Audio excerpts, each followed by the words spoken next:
We are going at the behest of Tyrell. But, what episode are we on now? 44? I think I named this episode, Heartburn, because last time was the heart of the matter, so now we're moving on to Heartburn.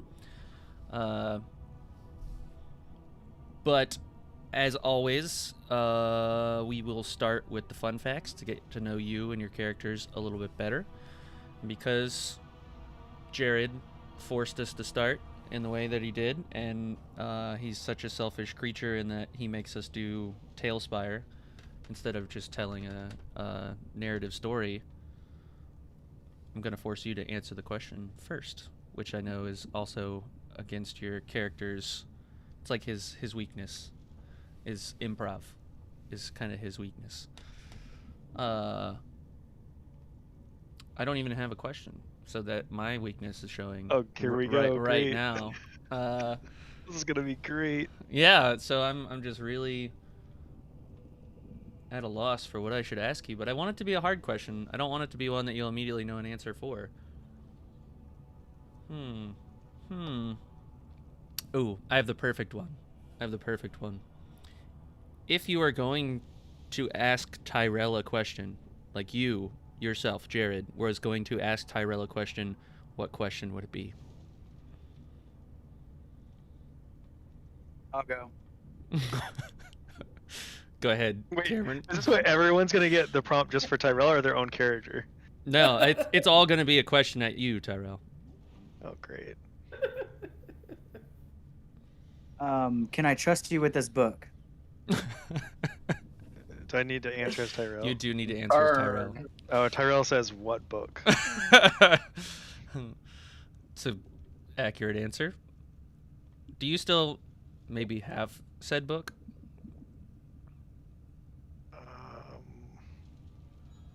Goodness. So Cameron asked Tyrell about a book. Obviously played some heavy roles in the previous stories, and Tyrell said no. Yeah, I got a question for Tyrell. Go ahead, Kobe.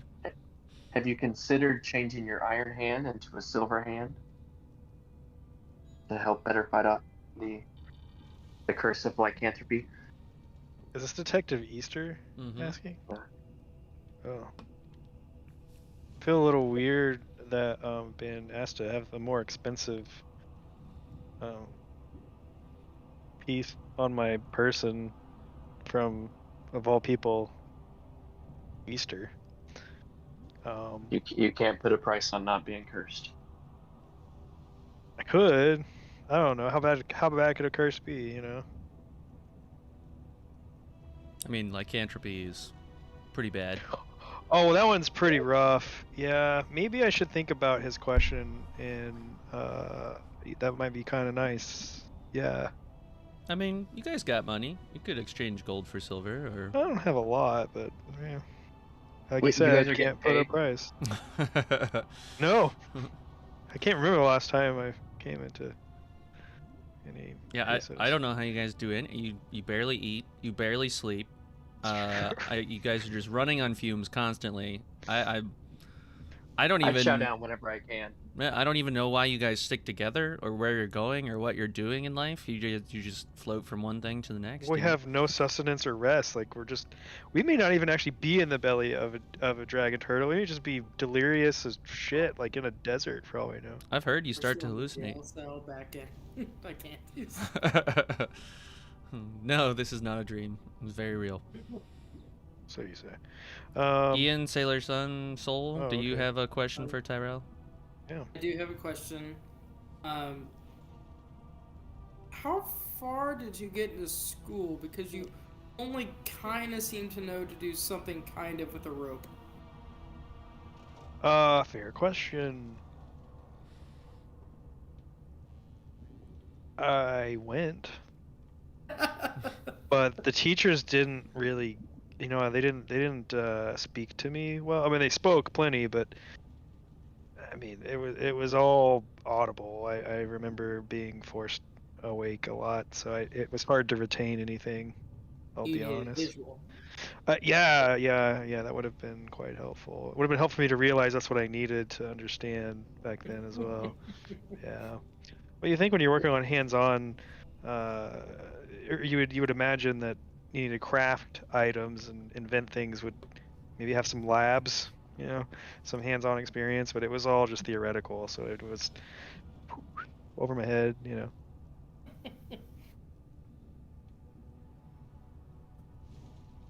That just leaves the question to ask yourself, Jared, Tyrell. Yeah, I think I would be asking Tyrell, was it worth it? And like pointing at the hand. Recount the tale of how you lost your hand again. Yeah, I don't remember the guy's name, but he was kind of a bad dude. Well, maybe he wasn't a bad dude, but he sure kind of, he had the feeling like he was. He's the one who sent us towards the dragon, and he wanted the book. And I mean, what book? See how you got me stuck in this now. Yeah, I guess I did have a book, and he needed the book, and I kind of tried to fight him back before he very quickly was able to remove my hand, and so I just automatically relinquished the book, and that's how I continue the tale of I didn't have a book, but now I have a hand to show I lost my hand to get rid of a book. Interesting. So that was fun. I completely forgot that as Billy, I picked up your severed hand and used it for a bunch of gags. Yeah, and you were okay with that for a while, I think. Yeah, it wasn't of much use to me. But I mean, as an artificer, creating a mechanical iron hand is quite the feat, along with Fits. magical rope. So Not mechanical. yeah, it is. It's not just an iron cast hand. He artificed a movable. Oh, That's why. I thought it was like a full iron fist. Yeah, I thought it was like Jamie Lannister. No, no. So it's mechanical. Interesting. Okay. That's why he's not been hindered by climbing ropes or using weapons or climbing stuff or. Well, I thought he could climb the rope because it was magical, and that's why he could climb it. But all the other stuff, I just assumed he had one good hand and one Jamie Lannister hand. Coming up like Cameron. No. He's crafted a. It may have started that way, but over time I've gathered that it's changed. Unless I'm wrong, Tyrell, I always imagined it being you had engineered this thing, kind of like Full Metal or something, right? Yeah. And while iron may not be as potent as silver against certain creatures, not magical, iron does negate magic in a lot of instances. So iron can be just as useful. Because it's more dense. Maybe you could make a bunch of different hands and you can swap them out like Inspector Gadget or something. Okay, now you got me thinking. That could be neat. Sorry to put ideas in your head, but gotta start using that noodle, dude. Yeah. You sounded kind of uneasy about that. No? Okay. There we go. All right. Yeah. Well, I'll go live for you guys so you can see the screen. A little bit of recap from last time. You guys avoided some suspicious myconids, some mushroom humanoid creatures that were sort of emanating spores. Some of the Kuatoa stepped into the spores and kind of went into a trance, and then some followed them. You maybe tortured one with their own weapon with stomach acid put on the weapon, and then kind of found your way around the little cave area. Decided to finally test your luck with the fire giant and see just what he was up to, what he was doing, and it turns out that he kind of welcomed you guys in, was a little friendlier than you expected maybe, and he shared his Myconid soup with you, and yeah, you guys took a nice long rest in the stomach of a dragon turtle where you still reside. You guys don't exactly have a super great plan or solid plan to get out of this instance. during your long rest, and off the clock, off the stream, I had you guys send me D20 rolls. And the only person to send me their D20 roll in the appropriate amount of time was Cameron, because I had him roll separately from the rest of you. Wait, you said 2 minutes. I sent mine like within a minute. I'm looking at the timeline here on my phone. So I said you have 2 minutes to send me a picture of a screenshot result, and the next I was in the meeting. response was 9:04. So that's more than 2 minutes. Because Ian, yours came in at 9:05. So that's more than 2 minutes away. Only before Kobe's. I'll. Yeah, Ian shows before mine on. What is the time on yours then? 9:05. They're both 9:05 on mine. What is it on yours, Ian? What's the Oh, timestamp? it doesn't tell me the time. Yeah, where can you see the time? Pull it. Pull it to the left. Oh. Pull it to the left. 9:05. Okay. All right. Cameron did get an advantage because he rolled, I believe, a nat 20 when he ate 16. 16. It was enough, though. I was going to say, if he rolled a nat 20, then we had a 12 and a 2, so we were just rolling straight deuces all day. But ultimately, 16. it wasn't the roll that really mattered. It was just getting it in enough time. Obviously, there was still a check you had That's to what beat. you said. But, yeah. But the only person to succeed, and like I said, he got an advantage because the soup had a different effect on him. So, the last thing you guys did before you went to sleep was you all had some Myconid soup. The Myconids, again, are the mushroom people that sort of inhabit the intestinal tract or veins, whatever you want to call it, of the dragon turtle. We won't get too technical because who knows how the inside of a dragon turtle really looks. It's a magical creature, you know. But right off the bat, I am going to roll damage for everyone but Stony. Detective Easter, you will take... I know you can't be surprised, but in this instance with the soup, you're, Sounds good. Yeah. I accept. Okay. I just didn't want you to think I forgot about that, but in the case of the mystery soup, we're going to negate that for this time. So, all of you awaken to find yourselves in a boiling pot of mushroom stew up to about your chest. Stony, you are currently in the clutches of the fire giant. So you managed to awaken as he was putting you in. You are not being put into the pot yet, but the rest of you find yourselves in the stew. So in this boiling hot stew, you guys are going to take 3d6s of damage.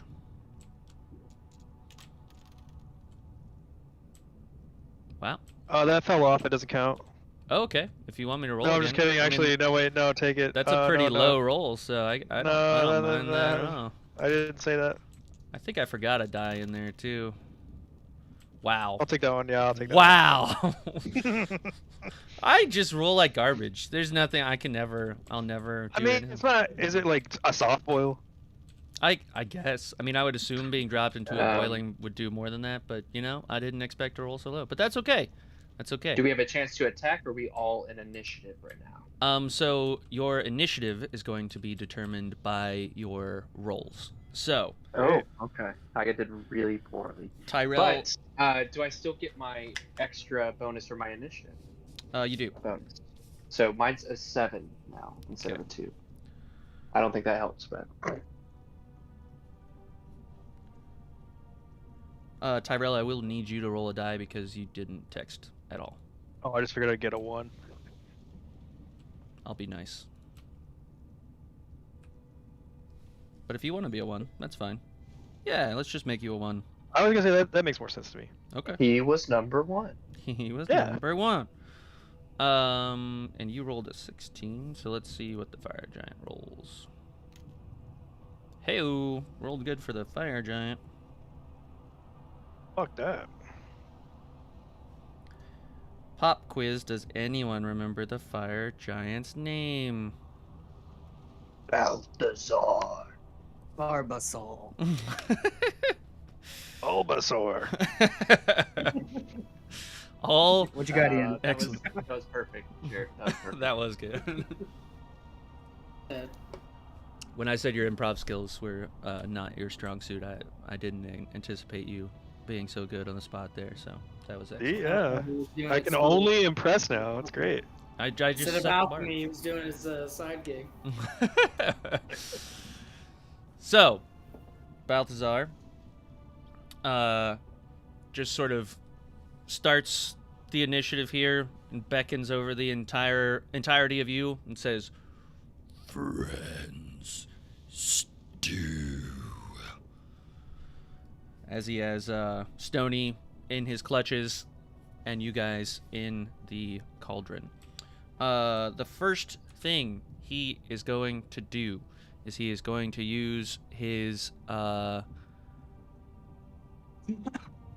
throw. He's going to throw Stony.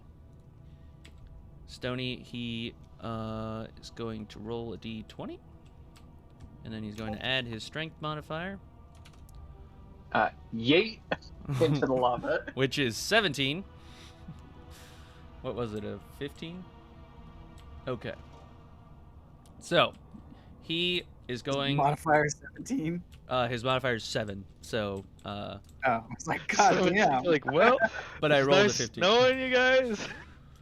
So he is exactly as Detective Easter described, going to yeet you. And he is going to yeet you across the room. He realizes that you are awake in his hand and are the only one that immediately poses him a threat. So he chucks you and you go flying across the room over the lava. Fortunately, you don't land in the lava, but you do smack against the wall on the other side, kind of cratering in, much like Dragon Ball Z, and sort of slump to the ground a little bit. You're knocked prone. You are going to take 3 d6s of force damage. 11. I got 11 too. I thought I had to do it. That's funny. I forgot how this worked. You could just double it. I mean, so you took a little bit more Wait, damage. how than far is he? He's across the room now. I mean, a fire giant Oh. just chucked him, so he's gonna have Okay, a gone bit. gone forever. Maybe he'll throw all of us that far. He throws him far enough that it's across the room, and through the steam, you can't see where Stony landed. So you guys just saw the fire giant throw your friend quite literally all the way across the room, and you are now in a boiling stew. He does not get another attack, but he is going to move. He's going to move up to the cauldron, and he's going to pick up the cauldron as a minor attack. So he's holding the cauldron, the boiling cauldron, in his hand where Stony once was, and all of you in it. And he's sort of holding you about at his waist, you know. We will now jump over to Stony, and it is your turn. I want to crawl out of the rock. Like, it didn't affect me that much. Just, like the groans. And just kind of investigate of where I landed. Okay. Yeah, you can kind of see where you're at the moment. There's some sort of winged creature flying over to your right with like a broken sort of beam across. There's more of the stomach acid running down to your left. These shadowy creatures that you didn't see earlier, but they're the same creatures that Soul and Detective Easter ran into, the Dark Mantles. You can kind of see just around to your right some more stomach acid falling, but you can maybe make out a pathway that sort of leads along. It's hard to see too far in the mist, And then obviously directly in front of you, you can see the 2 inhaling and exhaling lungs of the dragon turtle. So you've got some options. The walls of the inside of the, cavity of the dragon turtle are rather craggy, so it's not impossible to climb. Your movement's about halved with the climb of your move speed, but it is traversable and it's relatively safe. Okay, yeah, I'm gonna traverse up. Okay, just straight up from where you're at? Yeah. All right, you make it up to the next level. Again, you realize you can go to your left or right. That's pretty much your movement phase there, unless you want to take your other action to move. Or you can make an attack if you've got a spell or something planned. Nothing that would be, that. If I had a spell that could raise my voice really loud, I would curse out Barbasol, but I don't have an amplifying spell, so. Okay. Yeah, I'm gonna kind of jaunter to my right. Okay. Behind the lava. Sure. Fall.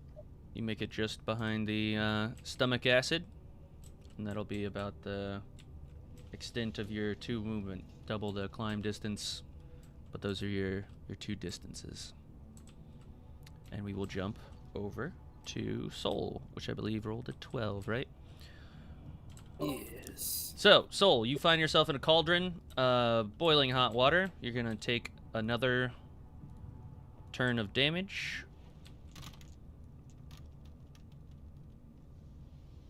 Another You're dead. 11. I'm dead. No, you're not. A 9 and 11? Your HP's not that low. Mine is. How was your HP so low? It's not that low. Go ahead. So as you guys can see, obviously every turn you spend in the cauldron is going to hurt you. So I imagine, Make fast decisions. Yes, so it is your turn, Soul. Cool. Hey guys, do you want to get out of here? Fast decisions. You shouldn't even ask him. Just do it. Yeah. So I'm gonna need you both to jump on the count of 3. Actually, I think you can only take 1 person. I looked it up last week. I'm teleporting. Yeah. I can take as long as I can. Don't take carry- me. I have another plan. As long as I can carry the I'm, weight. I'm gonna kick this guy's ass. So I feel like at the moment that they both jump, but they're at their lightest in the air, I can take them both. Kind of like a backdoor trick to it. I'm the size of JJ Watt. You can't teleport me. I say rule of cool. I like his idea.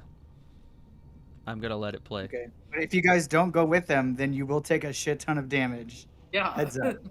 And Jared, you just bitched about how you don't have enough life. No, What kind if of- it's being allowed, I mean, we could try it. I mean, it seems what kind of a roll is it for that damage? It's 3d6 for the damage.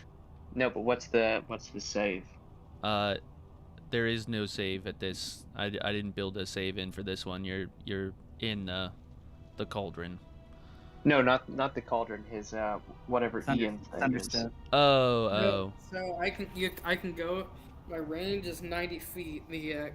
The creature. It's a Constitution saving throw. If it was dexterity, I might have a chance to take a 0. If you damage. failed, it's 3d10 thunder damage. If you fail, Oh my god. that's why the last time he did that inside that confined dungeon, under that big building, I was standing right next to him and just like blew my ass across the room. Here's the thing: if you go with me, you don't get it. So is that what everybody's doing? Everybody. If we're allowed to If try. I see Yeah. Sailor Sun about the thunderclap my cheeks, then yeah, I'm gonna run with Sailor Sun. I'm I gonna guess. say it like I am a female character. Yeah, I'm about to thunderclap my ass. So So out of this if we're world. doing rule of cool, go for it. If we're doing rule of what the spell says, then you can only take 1. Yeah. So yeah, I heard I'll really I'll cool jump it. was I'll try to announced. go for it then, because I do not want to Oh. get my cheeks clapped. We're gonna do it, and we're just gonna. How blast about it. how about this? We'll meet in the middle. I will allow it to happen, but you guys need to succeed an acrobatics check, a dex check. Yeah, it is hard to jump in water. It's true. So Maybe you're on the other side of the world. You don't even know what's going on. Jeez. I'm just trying to help I you guys. got a before you guys took 16 three. on my roll. you Before got you a guys what? took Sorry. 3 D10 thunder. 1, 6, 16. Okay. Tyrell, what'd you get? Oh shit. What is this? 13. Detective Easter, you succeed. Oh no. Tyrell, Hey, you do not. Yeah, I figured Tyrell, I didn't. It's alright. think of it this way: if you still jump, the force in which, whenever I take off, might still blast you out of the cauldron. If not, I still have plans. It's alright. Okay. All right. All right. All right, Detective Easter, we are gonna go up to, I guess the ridge as Just- high as we can behind. Okay. What is the distance of your teleport, your thunderstep? Up to 90 feet. Okay. I'd say you're probably about here then. Yeah. So you and Detective Easter, boom! There's a giant splash of the cauldron as the contents of the cauldron sort of rings and the stew spews into the air, sort of splattering on the face of the fire giant. You could see Killing him instantly. the soup kind of like running down his like crazy hockey mask. Tyrell, you are going to have to try and succeed the check to see if you take the damage from the thunderclap or not. Is it? I just got to run.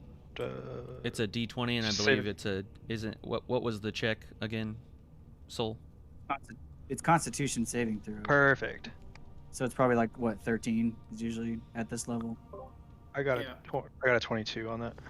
Okay.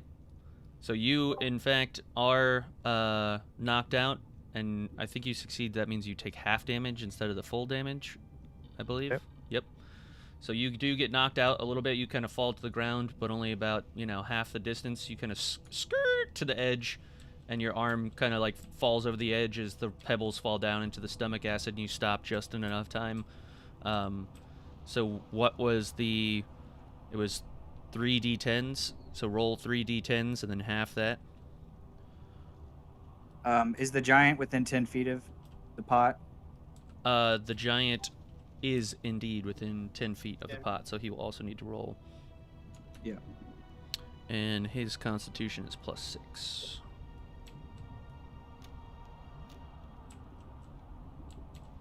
So he succeeded.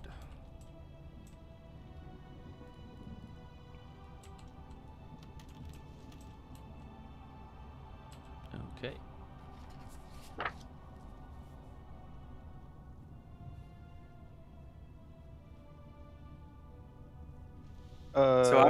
I'm So. What life-threatening amount of damage am I supposed to be taking? You roll 3 3d10 D10 and then half it. I'm doing it. I thought Ian I can do it did for the- you. Actually, I would prefer if the CPU did it. Yeah, because it's pretty bad. 20.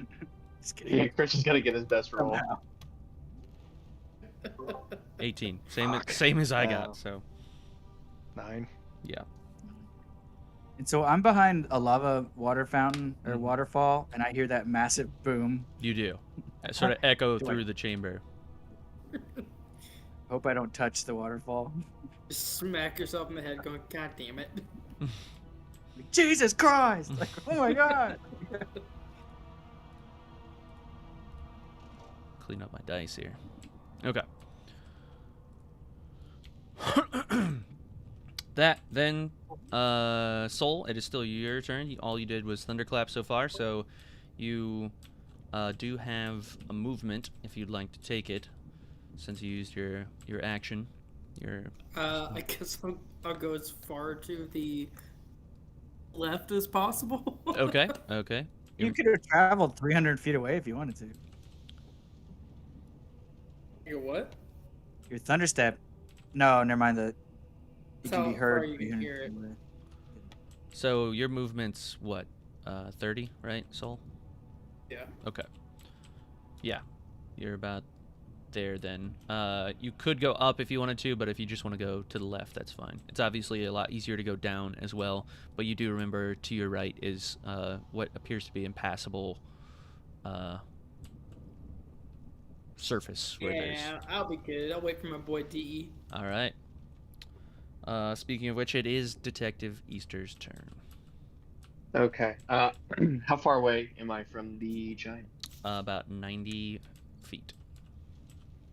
Okay, well then I'm going to use my movement, which I can move 45 feet with my movement, and I'm going to move closer to the fire giant. Okay. So you're going to stay on the same ridge, or are you going to go down? I'm going to get as close as I can to attacking distance. Okay. Then probably your best bet is to go about here. Drop down Okay. 1. I am going to put my echo out on the other. Am I too far away to do my dragon's breath attack? What range is your dragon's breath attack? It is a cone. Mm-hmm. Let me see here. Because take, It's a 15-foot cone. so you are a little bit further. I know I said you were 90 Doesn't look like away. So I'm gonna just hover my echo right up next to the dragon. So I'll move it another. I'll put it 30 feet so I can make that 15-foot distance there. Sure, that works. Gotcha. I was just thinking of it from if you were 90 feet away and you moved 45. Yeah, 45. Then Gotcha. it wouldn't be okay. enough. Yeah. So first thing I'm gonna use is I'm gonna use an attack of my draconic dragon's breath of cold. Okay. And so for this save, it is a Constitution saving. And it's a 14 for a check. Okay. We'll say it gets disadvantage because you're using cold against it. And it's a Constitution, so I get a +6 to my roll. So the 2 plus the 6, so it is going to fail the Constitution saving throw. Okay, I rolled a 16 for cold damage. Okay. That's my first attack. My second attack that I'm going to do is now my Key Dragon's Breath, and I'm going to do cold again. Okay. But this time, my key is a Wisdom saving throw. Okay. Let me look at the modifier. Take the 6 plus 2, so it's going to fail. 15 is the save for that one. This one's less damage, though. Okay. So it's only 2d6. So total of 7 damage for that one. Okay. Now, what I'm going to do is I'm going to mentally command my echo the extra 15 feet that it can go. Mm-hmm. It will have to dissipate at the end of the turn. But what I'm going to do is I'm going to attack with melee, and I'm going to do a frozen or cold fist. Okay. I'm going to hit him with that. So unarmed cold fist. And I'm going to spend a key point to make this a stunning strike. Okay. So I rolled a total of 22. Does that hit? It does. Okay. So this cold attack is going to do 11 damage. Okay. And I spent a key point to make that a stunning strike.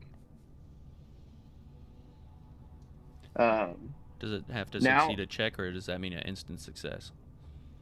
Let me double check real fast. I feel like there's still a check for stunning strike, but I could be wrong. Stunning strike when I attack with the melee. Oh, sorry, that's with the melee weapon. I did not use a melee weapon. I used my hand, so I guess that doesn't count. Anyways, I'm going to use my action surge ability to do another action, which I'm going to hit him with my silver sword and try to do a stunning strike. Gotcha. Okay, so this time I rolled a 16. Does that hit? It does not. Okay. Okay. Then that will end my turn. Okay. So just to recap, you just like frozen blast, frozen fist. Like then the final one, just like you kind of like run out of steam as you try and hit him with the stunning strike with the silver sword. But you can see that you know, all those strikes being on his sort of gauntleted boot has made the armor weaker, and it exposed his like magma craggy kind of like flesh, like this coal black sort of charcoal skin. You can see the like red embers emanating from within it as it sort of goes with his breathing. But we will go over to Tyrell, who is currently clung to the edge and has just viewed Detective Easter like attack this giant with soup on his face.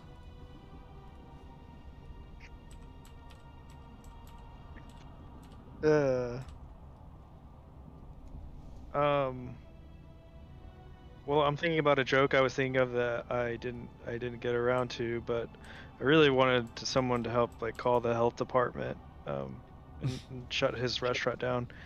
So, but now I would like to cast grease right below his feet. All right. Which is a 10-foot square centered around that point. Turns into difficult terrain. And when the grease appears, each creature in its area must succeed a dexterity saving throw or fall prone. Okay. What is the dexterity saving throw?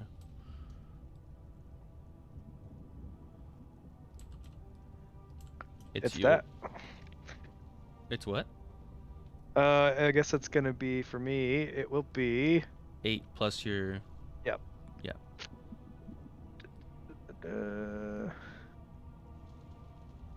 A whole also 11. 11? My echo dissipated at the end of that turn. I extended it too far, Christian, so it's gone right now. Gotcha. Okay, and the diameter of this thing you said was how big? Enough to cover his feet at least? 10 feet in diameter, yep. Okay, perfect. So it's going to pretty much encompass the entirety of his feet. So let's see. You said it's what is the check? 11. Yeah. But what's the modifier? Dexterity. Dexterity. Okay.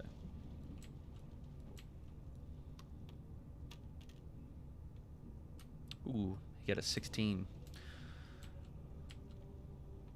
So.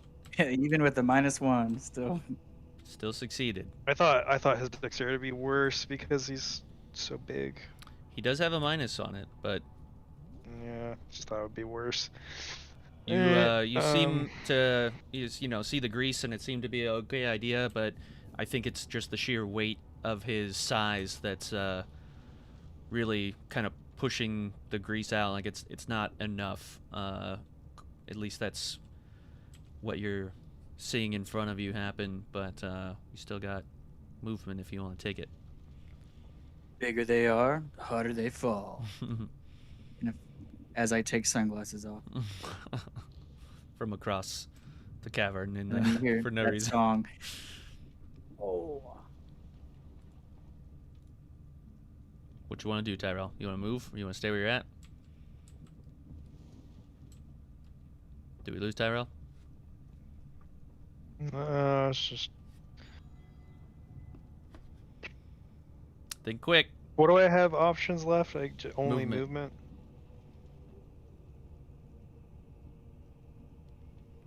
How does Kobe get to do so many things? How did he do all that stuff? He's a battle monk. He's just a freak of nature. Yeah, so I'm a monk fighter class, so I had movement. I have 3 actions of attacks every single turn, and then I have an action surge, which is once per long rest, which I use, which gives me an extra action. So that was a special ability. That's a good build. I mean, Monks can be broken. I'll just move. But also, I have 0 range and 0 magic. Where are you gonna move? You got options to kind of go up the steps to your left, or you can move back around behind the other crates. The fire giant's eyes are obstructed by the soup at the moment, but yeah, I just want to go up and behind just as far as I can go. Okay, because there are steps, you can cover a greater distance here, and you make it your sort of 30 movement speed or whatever, up a little bit higher than where Detective Easter currently is, but you've got options to go higher or lower on the next turn. That brings us back to the top, the Fire Giant's turn. He immediately shakes his head, kind of gets rid of the soup in his eyes, and he's going to do a multi-attack, and he's just going to bring the sword straight back around. He after the fury of blows, he's just going to look and turn and swing at the first thing he sees. That is going to be Detective Easter. So he's going to roll a d20. He has a plus 11 to hit with his greatsword. Okay. Armor class is 18. Wow. Well, the first swing goes a little high. Maybe the soup was still in his eyes, or he was a little confused as to where Detective Easter was in reference to where the echo was attacking him. But he swings wide. He's going to sort of carry that momentum and just whirlwind around once more and swing the sword to end his multi-attack. That'll hit. I think that one lands. His greatsword... It does a bunch of damage. 6d6 plus 7. 6d6. All right, roll for me, Christian, and let me know the damage here. 18 plus 7. Could have been a lot worse. All right. Could have been a lot worse. All right, so you see the second swing coming, but just the sheer size of this thing slams you. You even brace yourself for the hit, but it just whams you into the wall, much like we saw with Stony, but the sword has just pinned you against the wall. You're not grappled or anything, but you've been cratered into the side of this dragon turtle. 'Tis but a flesh wound. You get a better look at his greatsword as it's sort of pinned you here too. The edge is what you would consider, blunt, but just the sheer size and force of it is enough to cause damage. So it's only doing slashing damage in the, most minimal sense of the word. It is mostly a blunt weapon. You get the idea that if he had taken care of this weapon, that might have cleaved you in half or something, just the momentum behind that thing. But that will end his turn with the multi-attack. He's not going to disengage. He's going to stay where he's at and just sort of focus on you, Detective Easter. That is going to bring us to Stony. Okay. Yeah, I'm just going to keep going forward, kind of looking around. Yeah. You sort of continue along. You can see it's going to create your path through the mist, the fog, the steam. You can see there's a nice path. You actually see where Detective Easter and Soul went up earlier to the higher reaches. Okay. So if I see that, then I'm going to turn around and go the other direction. Oh, okay. So you will say you didn't use your movement to see that necessarily, but after you stepped past the stomach acid, so you're going to go back the other direction towards the... Yep. Okay. Climb up. Gotcha. You make it up to the next level, and as you climb up to the next level, you see the winged creature sort of poof, almost in a magical cloud of darkness, and it's no longer there, floating between the broken little chasm. But that's both your movements, unless you got something else you want to try before we move on to the next. No, unless I can just investigate where I'm standing, if I can see anything different besides with the guy disappearing. So with the rumbles and the booms and the obvious battle that's taking place, even over the sort of deafening inhale, exhale of the lungs as you're seeing them expand through the steam, you can sort of feel the ground under you shaking a little bit. All of this commotion and this internal scuffle has agitated the dragon turtle to some degree. It's not unnerving, and it's not going to throw you off your balance, but it's enough to make you question if you're shaking or if the ground you're standing on is shaking. So that's about all you observe from there. It's still a little too far to really make out what's happening through the steam otherwise. Okay. Sol, back to you. So you just watched a scuffle between Detective Easter and the giant. Detective Easter did a crap ton of damage to the fire giant, and the fire giant missed the first swing but managed to slam him with the second one. You saw Tyrell shoot a pool of grease at the base of the fire giant, but to no effect, and then kind of climb up behind him. So you guys do have him surrounded, but what do you want to do with your turn? I'm going to go ahead and do Eldritch Blast. Okay. Because I am at a higher level, but I get 2 beams. Okay. What's the range of this one? It is 120 feet. Okay. Plenty of space.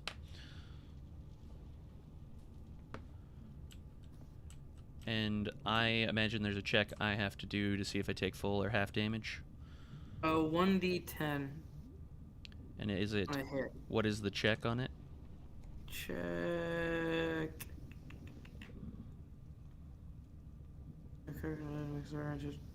Attack against target. When I hit, the target takes 1d10. Is it just like a? It doesn't say a Dex or a Con or a. We'll just say it's your. No.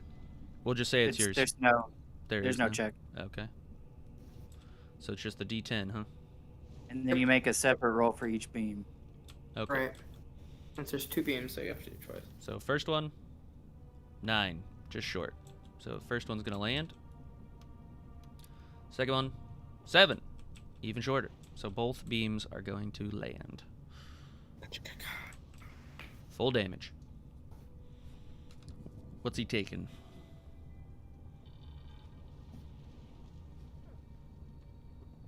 It just says takes 1d10 force damage.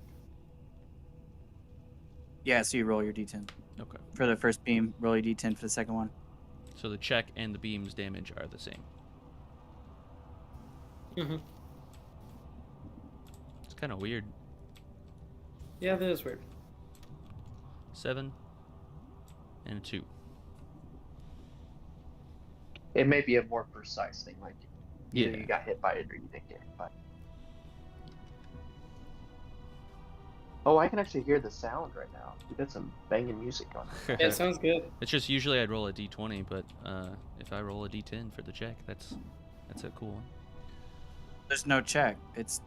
He just does the damage. So he just rolls his d10 twice, once for each beam. Well, he has to hit him. Right, it's a ranged spell attack, so I mean, usually there's some sort Right. It just says beam of crackle energy streaks towards a creature within range. Okay.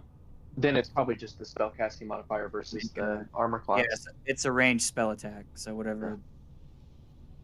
Yeah. Okay. All right. Yep. Never mind. So we'll play it. That's fine. -9 damage, not a big deal. But you double hit, so the bolts of energy shoot out of your hand across the room. They sort of illuminate the steam a little bit. Kind of makes it even harder to see, just like lightning in a fog or whatever. Makes it a little bit brighter. Limits visibility for half that second as your arcs of energy shoot out across, sort of slamming into his left pectoral, and the other one sort of slamming into his left shoulder, pulling the sword a little bit away and out from Detective Easter, sort of freeing him up from the wall. You've got your movement if you want to take it, Sol. I think I'm good. I'm just gonna hunker down. Okay. That then brings us to Detective Easter. You're back up. Awesome. It looked like he moved closer to me. Is that true? Yeah, so just through the actions, he's definitely closer to you now. Imagine like his arm is outstretched from where he is with the sword, so the you could melee attack his like forearm and hand essentially that's gripping the sword at the moment. Perfect. So what I want to do is I want to I'm just gonna start with my attacks. I'm gonna do my key dragon's breath again for cold. Okay. He'll roll for disadvantage on that. And that's a Constitution one, right? Yeah, I think that's right. And that is my save for that is a 15. He just has to beat that. So he's 6 plus 6, which is 12, which is short of the first. Okay, so I'll take full damage then. Okay. Not a very good roll on that one. I didn't three pick up three cold dice. damage was all I got, so not very much anyways. I'm going to do it again, and this is the most I've ever used my natural key breath here. I wasted a good roll on the last one. I rolled a 17 and a 19. Okay, so you passed that one. Well, no, so you take half damage. Well, I gotta roll again. I didn't roll when Oh, sorry. No, you're good. So you doing the same thing, so I'll roll again. So disadvantage 2 plus 6, 10, so it doesn't beat it, so I'll take full damage. 9 9 damage of cold. Okay. I'm going to try something I've never done before, which is expand beyond my natural key breath ability. Okay. And I'm going to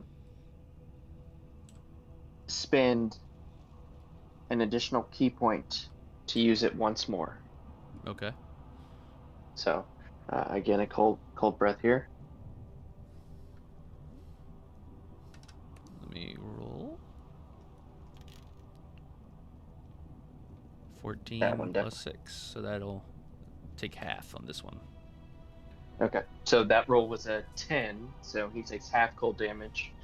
Now, what I want to do is, I want to, since I can mentally place my echo anywhere, what I want to do is, for my movement, I want to run towards, towards Tyrell a little bit. Okay. And I want to have my echo kind of go down into this little crack that's next to me. Down here? Kind of hidden down, yeah. Okay. And I'm going to ready my bonus action to switch places. Or I'll start to run, and as I start to run, I'm just going to switch places with my echo, and then just freeze in place. So once I get to the 30-foot mark away from that, I'm going to switch with my echo. Okay, good play. I like it. Yeah. You'll stay on the ridge. I didn't mean to drop you down there. Oh, you're good. So yeah, you make it, and his range is like, enormous. So you don't ever get a leaving engagement from that. But right as you reach that distance, you cast your echo out. Do you need to know where you need to have line of sight to cast your echo? I do not. I can mentally command my echo. Because you saw the spot where it was, you placed anywhere it. Within 30. Yeah, anywhere within 30 feet, and then I can extend it up to 15 feet. But then it will disengage at the end of the turn. It works exactly as you intended. He follows the Detective Easter echo as it sort of runs across to Tyrell, and you sort of retreat down into the little alcove that's beneath you. So you manage to avoid his gaze, draw his attention away, and avoid leaving engagement all in one move. Good turn. Tyrell, you're up. So you see Detective Easter running towards you after another pretty good flurry of blows, and it's your turn. Only options to cast Expeditious Retreat on myself to give myself an additional bonus action each turn for up to 10 minutes to give myself dash. So I want to do that and then just start running and then dash. Okay, where are you running to? Away. I think I need to go the way of... The Myconids in the tunnel, or...? No, well, I guess yes, but then around. Okay, like around here? Like where... Yeah, to where the guys been went before. last. Okay. Yeah, well, not exactly where I've been before. Sure. But you guys made it to, like, this point where the lava flow kind of is before. Yeah. So yes, you move your first set of movements, you move your second set of movements, and then you take your dash. in your dash is the 2 additional or just 1 additional? It's just One 1 additional. Okay. Dash is it doubles your distance for that move. Okay. So it would be like you had 4. Yeah. Okay.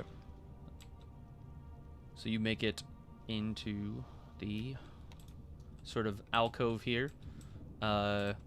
You know, this was the last place you saw Detective Eastern Soul before they wound up on top of the place where you're at now.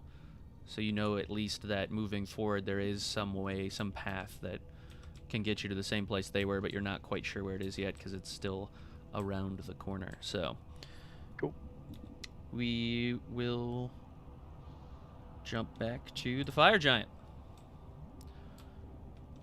So, Fire Giant's gonna do a multi-attack. He's gonna swing at the Echo of Detective Easter. Plus 11 to hit. Doesn't break. 18 is the Echo's armor class. Yep. So he's gonna use the second swing of the Greatsword. So that one will hit. So he swings and misses again. Your Echo sort of ducks the first one. The Greatsword sort of like scrapes across the wall, like causing the like shale flakes to flake off and like shrapnel around. And he brings the sword back, just sort of dragging it through the same craggy surface, and hits it this time and sees it sort of just blink out of existence as your Echo disappears.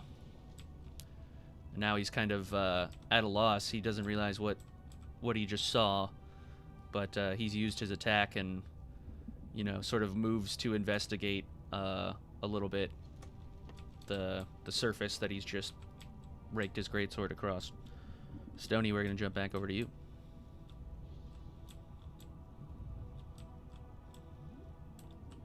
Okay.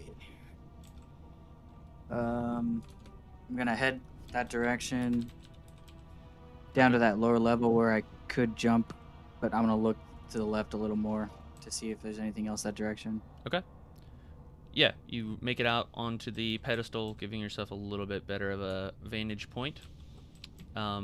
You see pretty much the wall to your left is entirely engulfed in the stomach acids that's descending from the ceiling.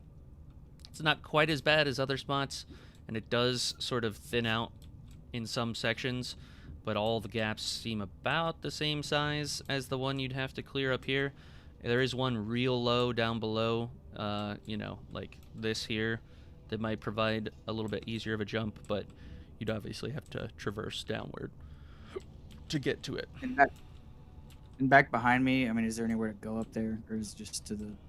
It pretty much just raises up into the ceiling, up into a point that it looks that it starts to cave or like curve back. You know, it's a sort of oval, like spherical, compressed sphere. You know. Okay. And how far is that jump in front of me? It is your max distance. It is the full, like, move speed kind of thing. So pretty far. Yeah. I mean, you would have to be running at your full speed and then make the jump. Imagine Michael Jordan from the free throw slam dunking, right? Like that's the jump you're gonna have to make.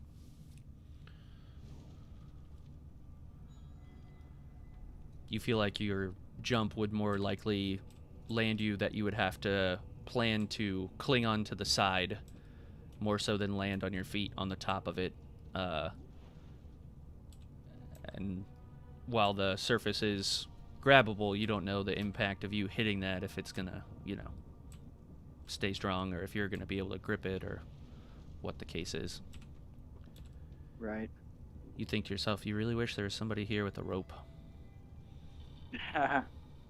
Well, I've got things I can do. I just don't want to waste the spells. Now might be the time to use them. Depends on what your plan of action is, but... Well, I know No I can't worries. go... No one's fighting a fire giant. We're good. Well, the other direction, they already did that last time, and they went up to the lump. Nothing else over there besides that. I feel like I need to scope out this lung. Well, like I said, there is an easier jump down below, but you will have to traverse to get down there. Or you can take the jump and risk it. There's a chance if you didn't make it, but I mean, you know, you'd probably... You might get the biscuits. Yeah. Yeah, no, I'm going to step back, go for the jump. Okay. As you step back to go for the jump, this mysterious squid-like flying creature is going to fly down and try and grapple you. You will need to make a saving strength check, DC 13.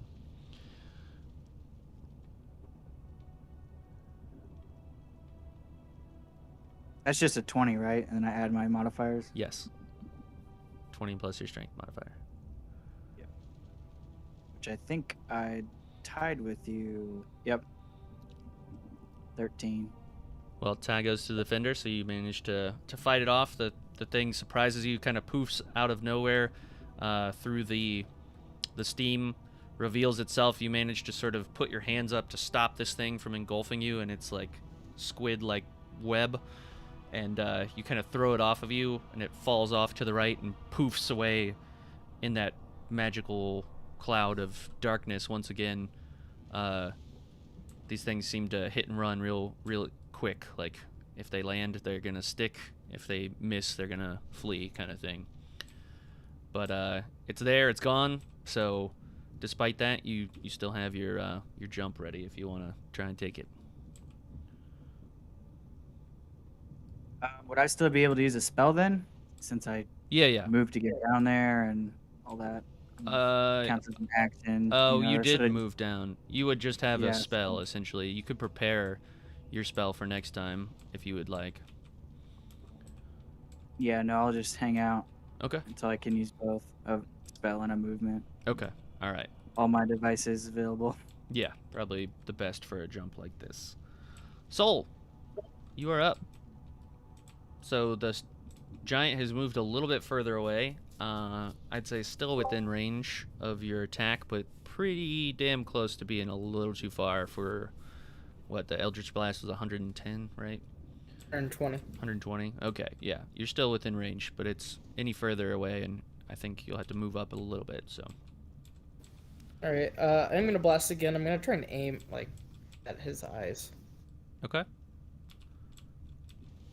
So I'm going to roll the d20 then to see, or you should roll the d20, because there's no check, so it's a ranged spell attack, and because you're aiming for the eyes, I would say, I mean, he does have his back turned to you, but you can aim it like the back of his head if you want.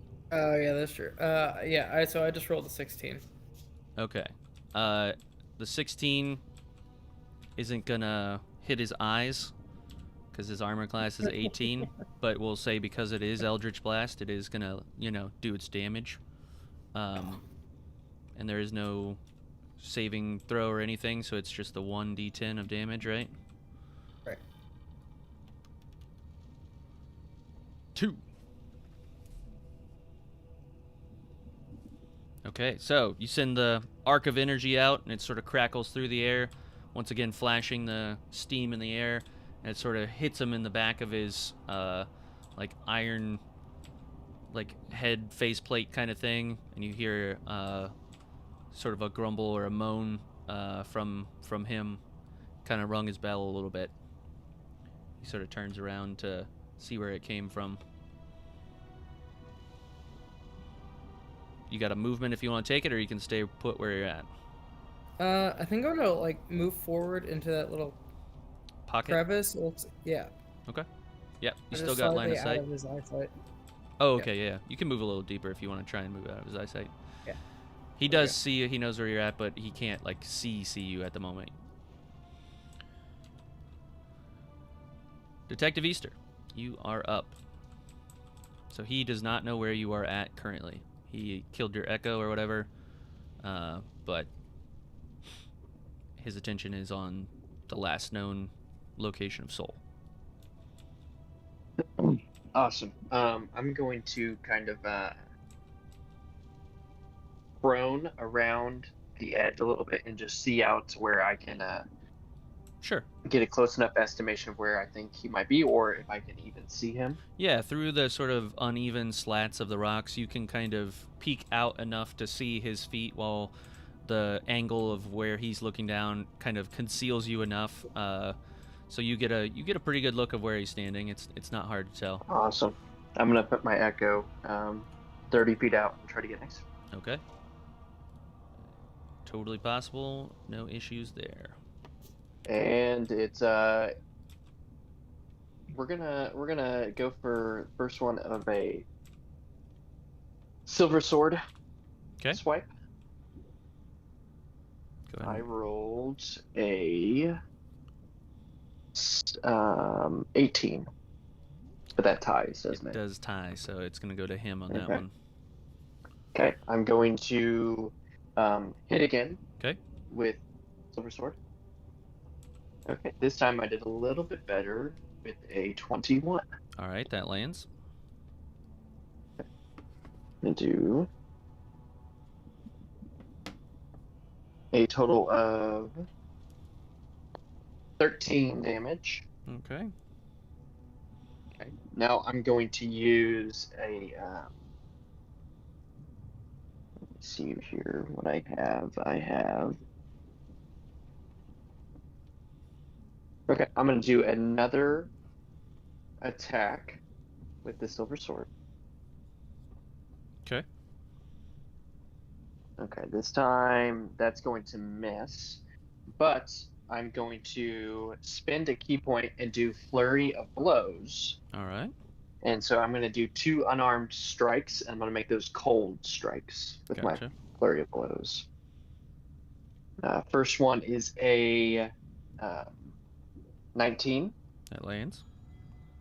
Okay. That does 9 damage, cold damage. Okay. Second one misses. Okay, and I use one of my flurry of blows there, so I will spend that key point. Okay. You can see at this point, because you've been focusing all your attacks on the same sort of leg of this thing, because that's about all you can hit at the height you're at.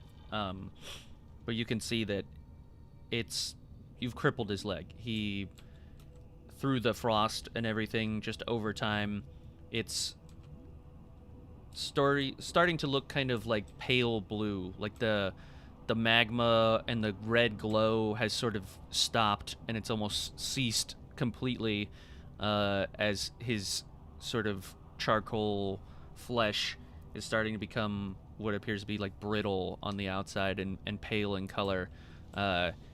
You've essentially frozen his leg from like just kind of below the knee, even through all of the armor and everything he's adorned.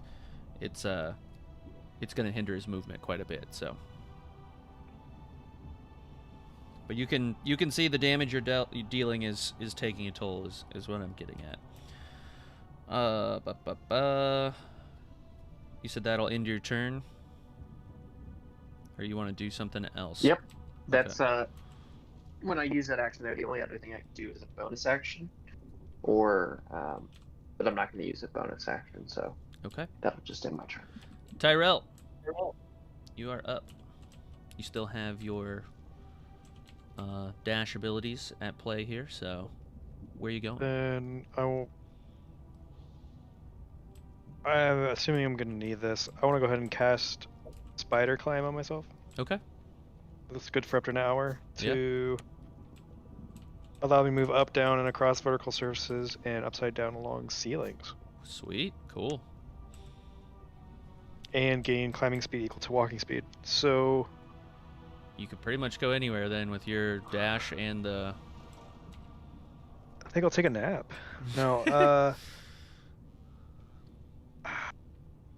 I want to go, just keep going around as far as I can. Like, I don't want to climb just yet. Okay.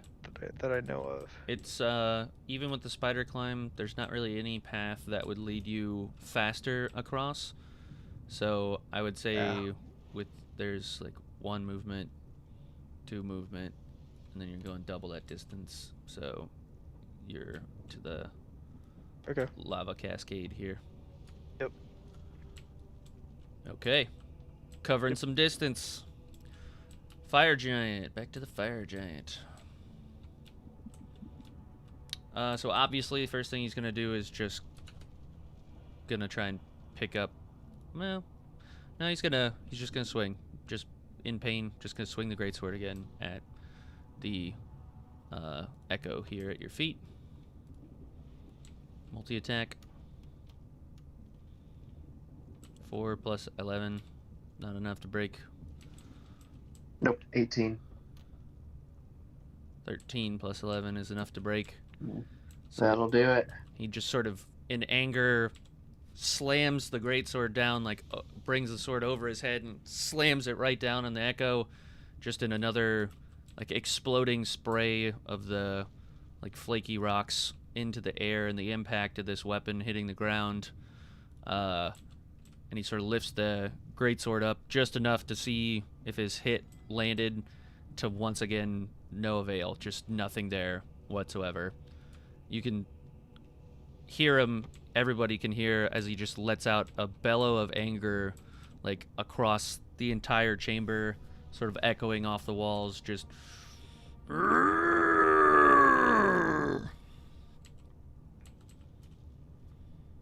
Stony, you are up.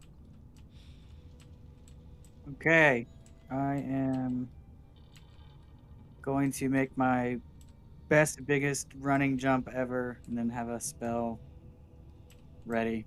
Okay. In case I can tell I'm not gonna make it. Give me a athletics check here. Strength modifier if you're proficient in athletics. Okay, it's not bad, not bad. See if I get my awesome modifier. I can't remember athletics or not. I am. All right, 19. Okay, you make it. You Oh, do nice. like one of those slow-mo, like across in the air, sort of legs and arms like flailing as you make it across the gap, and you like grab on with your hands, and sort of your legs slam into the bottom of the shale, and you pull yourself up onto the ledge. New personal best. That's the farthest you've ever jumped. Wow. Okay, I'm gonna get in defensive stance. Okay. You ready? For next turn. That's gonna bring us to Soul.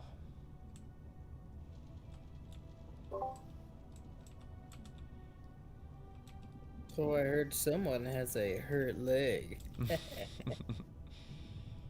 So of course I'm gonna shoot both my shots at the leg.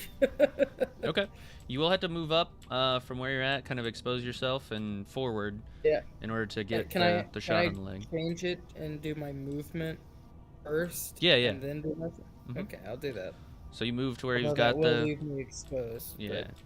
But now you have the shot on the leg. Yeah. And it is a ranged spell attack. You are aiming for a specific part. Oh, crap. I don't get it. For the ranged spell attack? Okay. Or at least for the specific part. Yeah, it'll still hit, so it's just not going to hit where you want it to. So there's 2 beams, is that right? You said? Yeah. Okay. So 4 and 8. 12 in total. 12 damage. So it misses the portion you were looking for, but it still lands him on him, still sort of hits him. He sort of reels from the blow. You can see his attention is drawn from the ground where he was looking to now directly at you, and you get the sense that you kind of just pissed him off more than anything.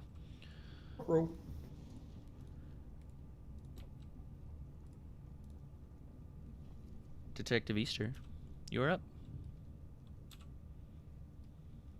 Awesome. Yeah, Echo is going back out. Okay. And I am attacking again on Okay. the grappled leg. I'll just continue to go after it. Gotcha. Yeah, I'm going to swing with my sword. I got a total of 24. That breaks armor class. Okay. Damage is going to be 9. Okay. I'm going to swing again with the sword. Okay. Total is 28. It lands. Okay. And I do 10 damage. Okay. And then I'm going to swing again with the sword. Okay. And I do a total of 26. Lands. And I do another 10 damage. And I'm going to spend a key point to do Flurry of Blows again. Both cold strikes. First one is an 18, so that fails because tie goes to you. Mm-hmm. Yeah. And second one fails. So I miss both of those, and I spend a key point trying to do that. Okay, despite the flurry of blows not working, in your attacks with the silver sword, you're just hacking at what appears to be just like frozen, dead, like molten flesh, and eventually you sort of reach the core of it through this ice chunks, and the leg below the knee just shatters as he's like brought to a knee, with no longer having a right leg below the knee, so he is now almost immobile unless he's going to drag himself. So he's kind of pinned where he's at the moment.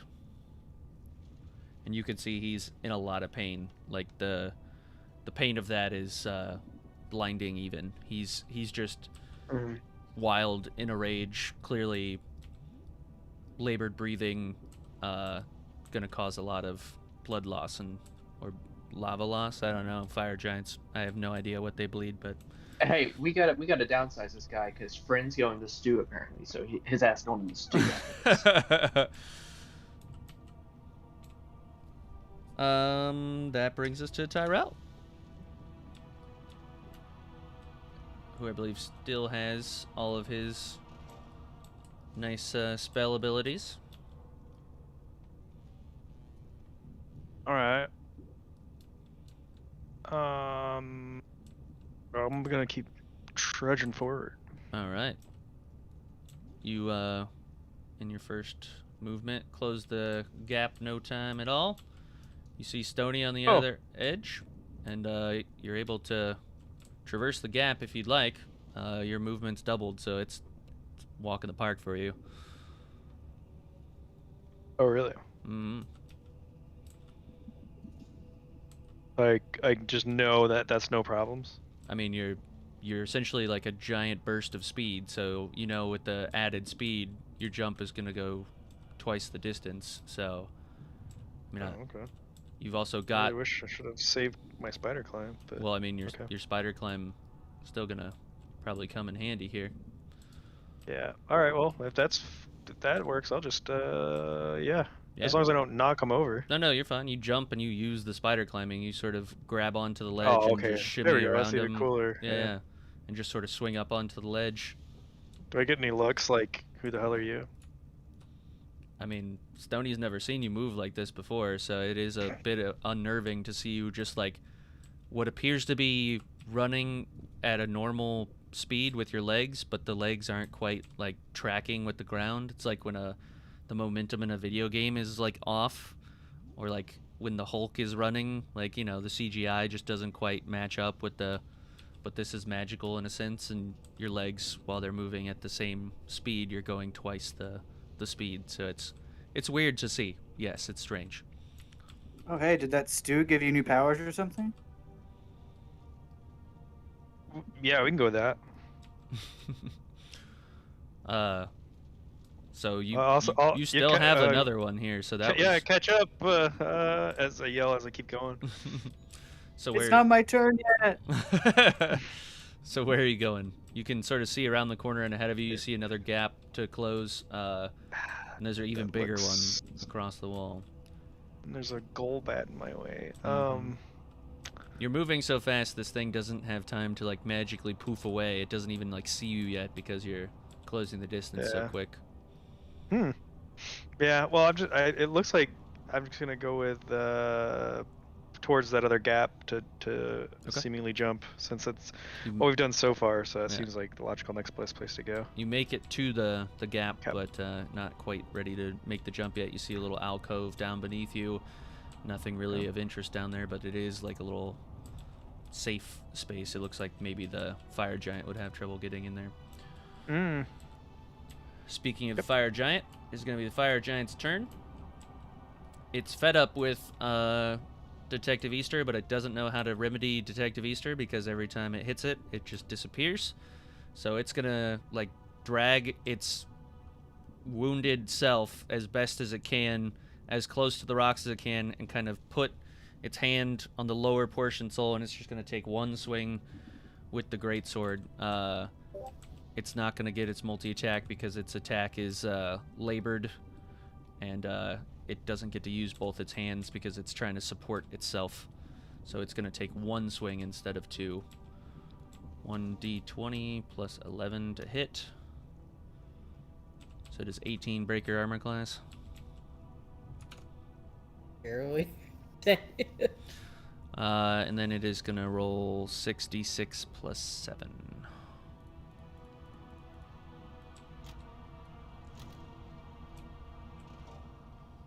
$28 damage. No.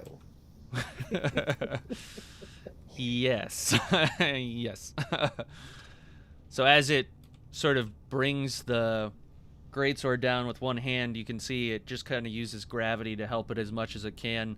It more just raises the sword and lets it fall, and it sort of slams you against the rocks. It, you know, in the impact it created, the little divot that is now in front of you, you're sort of slammed up against the wall and manage to stay on your feet, but take a considerable amount of damage from the hit. And that's going to be the end of its turn. Stony, it is now your turn. Yay. Yeah, I'm gonna get up into that open space. Okay. And look around. Yeah. So by the time you get up here, this thing poofs away. You no longer see it. You can see the second lung. You get a really good view of it based on where you're at. It's a pretty identical, the mirror image of the other lung. You do notice a little bit of a labored breathing based on the fight that's occurring across the way. You could see that the breathing is kind of elevated. It's a lot faster than it was when you first got in here. It wasn't the big, slow, breathing breaths that you once had, but now it's something sort of a little bit scarier. Like you can feel the air sort of expanding and compressing in the room, and the inner ear level function is kind of going haywire just by the pressure changing in this room you're in. Can I tell if the mist is moving with the breath? It is kind of it seems to get thicker and then a little bit lighter and a little bit thicker and a little bit lighter. It's like this steam billowing, right? The more pressure there is, the more is being emanated from the acid down below and everything around. Can I see a clear shot to get up to that spot? Do I see a path? The ledge up to the... Right.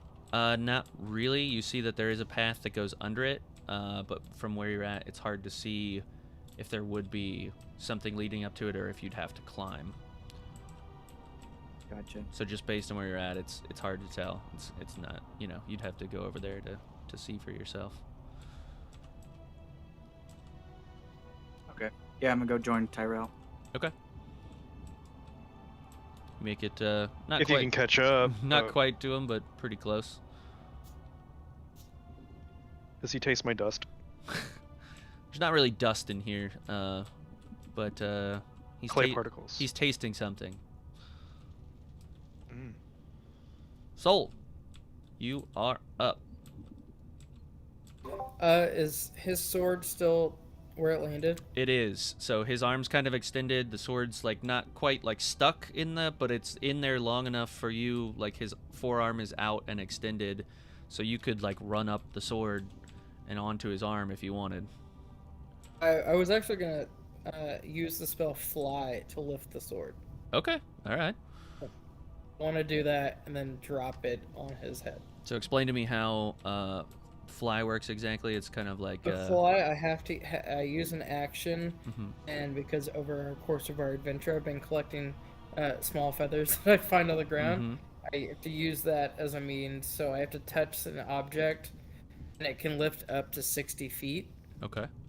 And then it'll release after that. All right. So you sort of make the sword fly, and in his sort of weakened state, you see the sword leave his hand and go up, and you hoist it directly above him, and it kind of dangles there for a second, and you release the sword down onto him, and you see the sword lodge itself like just to the left of his neck and sort of enter down through like his collarbone and into his chest, and you see him slump and like rest against the side of the dragon turtle here as the magma-like blood sort of pours out of the wound and the giant thump of him hitting the dragon turtle side as his body goes lifeless, and you kill the fire giant with his own sword.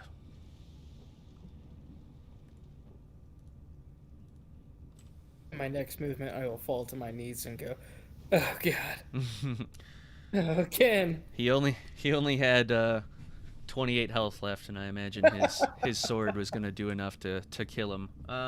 Let's see though, because maybe you get some labored breathing conversation out of him in his last moments of life. So his greatsword does 1, 2, 3, 4, 5, 6 plus 7. Oh yeah, just kills him outright. He's dead. No chance. Nice. Cool Very move. nice. Cool move. HP 1. Wingardium Leviosa. So, initiative is dropped. The fire giant is dead. What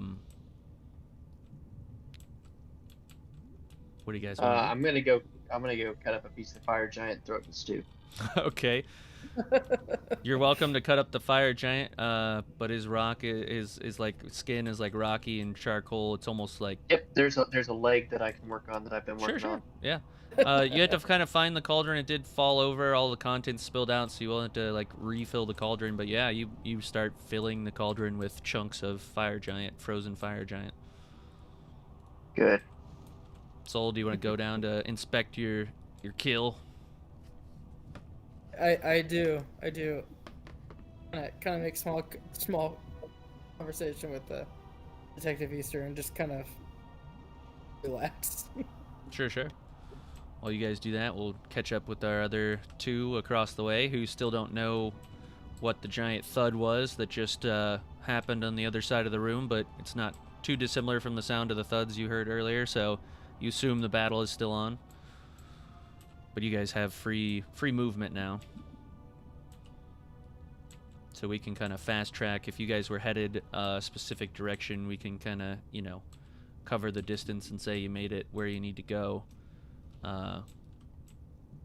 Tyrell, Stony, where were you going? What Stony, we ought to head back. Head back. Okay, that was funny. Never mind.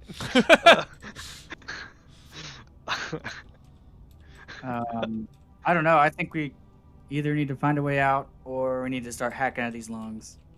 See what Oof, happens. I don't want to hack at the lungs myself. It's already getting irritated while we're in here, so we're seeing a reaction to us just having battles in here. Well, I wasn't fighting it. But I'm just saying, like, where else can we go inside this big room?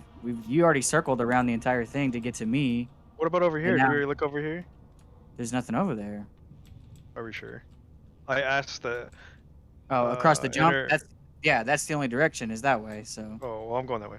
Okay. Yeah, that's to even get to the lung, we'd have to go that way. So we have to go that way regardless. Oh, but, hey, there we go. Either way we want. Yeah. So, but if we don't see anything over here, then I don't know where else we can inspect besides just doing something with the lungs. Yeah. So you make your way over. You see the stairs that would lead up to the path of the lung. You sort of look out and across. You sort of make the connection, see the other side of where the stomach acid was pouring down the walls and keeping you from proceeding in the last area, and it does look like just an empty cove. Sort of concaves down and up to create a entire contained sphere. So, yeah, I think we're just in hell. This is it. I don't know if there's an escape.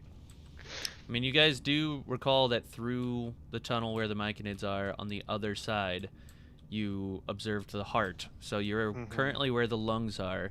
You also know that there is a tunnel that leads back out to the main area where the main stomach is, where the ships are being digested by the rust monsters.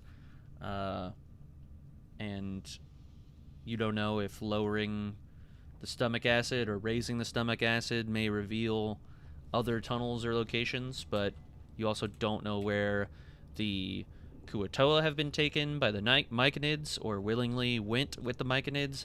You knew that there were donkeys and more Kuatoa being attacked by the rust monsters in the area of the heart, but you only got like a brief look at the area where the heart is contained as well. So it's up to you guys how you want to proceed here. Obviously, there are ways to damage vital organs, but maybe best to formulate some sort of plan before making any big decisions. But who knows? I mean, you already saw Detective Easter and Soul talking on a ledge once before near a critical organ, so maybe they were going to make a decision without the rest of the group. So why include them, you know? Right. But you also don't know the fate of them because you don't know the fight's over. You can't see. It got quiet, so someone died. Yeah, I mean, I guess let's go check out the heart area. Maybe we can find some way to get down there, see how that donkey got down there. That's a bit of a hike for us to get back to the others. It looks like it's not really a way to get back there without going all the way around. Tyrell does have his spider climb currently still active, and he does have a magic rope, so I'd be willing to, let you guys sort of traverse the distance rather quickly, but obviously come back and catch up with Detective Easter and Soul while you do so. So we'll say by the end of their little investigation or whatever stew making, you'll have made it back down. Yeah, okay. I'm gonna take 2 of my health potions and give them to Soul, and I'm going to drink my remaining 2 1d6 health potions. All right, so you guys roll your 1d6 for each potion you're taking. Add so that back to your HP. I got 7 total out of the 2. So Soul, you get you can roll 2 d6s, and you can add that back to your health if you decide to take that. Aw, thank you. So nice. You're welcome, Sailor Son. That was quite the battle that we just endured. Oh, yes. I fear to say that I believe that Stoney must be dead. I mean, he did blast across this cavern through lava. Yes. I don't think anybody could survive that. Especially not a creature of the sea. Just hope Tyrell can at least find his body and make him feel at peace. I believe Tyrell was just running away from the battle, which makes sense. The artificer needs to make sure he can stay afoot. Hopefully he can find something to help us escape here, now that we are just down to us 3. I'm just hoping that he does in fact come back. Well, we will have to go look for him, but I got some stew brewing here, and maybe that will be nice. If not, then at least we got a little bit back with the health potion, and let's search the area. I'm gonna check this fire giant out, and let's check a couple of these crates to see if there's any information that we can find. Good idea, or maybe supplies. Yeah. Okay. So yeah, I'm gonna search the fire giant, and then I guess just generally search a little bit of the area as well, Christian. Okay. So each of you guys are gonna get a roll on a table, a D100 table of items. So you're gonna search the giant's bag and his person. I'll let you decide if you're going to search his bag or if you're going to search like elsewhere on his person. So once you decide where you're going to search or what you're going to search on the giant, I'll have you roll your D100 and then you'll tell me the result. Sailor Son, I shall let you choose. You joined me in battle. You choose where you shall take the loot from. I mean, I guess we might as well look at the bag. Okay. Then I will search his person. I rolled a 72. Okay. So, Detective Easter, you find a elixir of health and a 5th level spell scroll. You'll have to get the spell scroll appraised to figure out what 5th level spell it is, but just unearthing, like unrolling the scroll, you can see that it appears to be written in some sort of ancient draconic like dialect. So spell scroll 5th level needs to be appraised, draconic in nature, and then an elixir of health. How much health does that recover? Let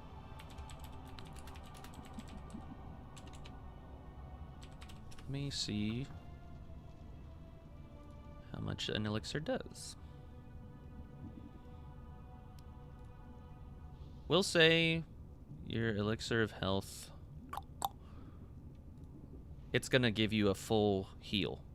So whatever HP that you are missing, it is going to replenish that amount. Obviously it is a small vial and can only be used once, but if you wanted to choose to, you know, it's like a drop, right? So like you wouldn't be able to split it or anything, but one drop is enough to replenish your health to a max amount. So this is like a awesome get out of jail free card almost. Perfect. So you're gonna search the bag, Soul? Is that right? Okay, so give me a D100 roll. It's 33. 33. You reach into the bag and immediately pull out 1d6 of humanoid skulls. So 4 humanoid skulls. Oh no. And a bag of dried mushrooms. That's actually really weird that you rolled those things, but... You got an instant health revive and a 5th level spell, and you got mushrooms and some skulls. Okay. Avoid the bag. Soul, just to even things out a little bit, because I feel like you did get the shaft there. Oh no, that's good. Soul, you're much more inclined with the spells than I am. Please take this spell scroll, and we shall find someone to get it appraised. Hopefully, I can help translate any of the draconic that you may need to be required for it. And I hand my 5th level spell scroll to Sailor Son, not Soul. Sorry. You guys. I'm gonna say thank you, but I'm gonna use a skull head to mime thank you. Which of the skull heads? You have 4 of them, so you know. I don't know if you're gonna hang on to them and name them, but each one will do a different syllable. Gotcha. You guys do find a small amount of gold each. So I'd say about, say what? Yeah, 30 pieces of gold each. By this time, dude, that's like a month's salary. Holy shit! Giant needs a lot of money. I make 15 gold every 2 weeks. This is Tyrell, Stony, you step down the stairs to see the skewered fire giant with one less leg and killed by his own sword, and it appears as if Soul is miming something with human skulls, and Detective Easter is kind of frantically counting these gold coins as you approach. Good job, boys. Wish I could have been here. Partaking this channel. Stony, you're alive? I thought you were for sure dead. Yeah, no, luckily he threw me far enough, that bastard, so I landed on the rocks. Well, we took care of him for you. I'm glad that you did not take the fiery dip. But speaking of fiery dip, I'm preparing some fire giant stew for everybody. I'm gonna go up to the giant's head. I'm assuming it's laying down. It's kind of like slumped against. It's like it's kind of upright because the sword is keeping it there, but it like you can walk up onto the second ledge or third ledge and kind of get a good look at its head because it's like right at your feet essentially. Okay. I want to search his head. Okay. So the sword dropped like just to the left of his head, so his head is still intact. You can see where the like glowing eyes lived before. The mask is now dark underneath. Is there anything you're looking for in particular on his head or like around his neck or anything? No, I just kind of want to see if I could see anything underneath the mask or anything like that. But okay, give me a D100 roll. 60.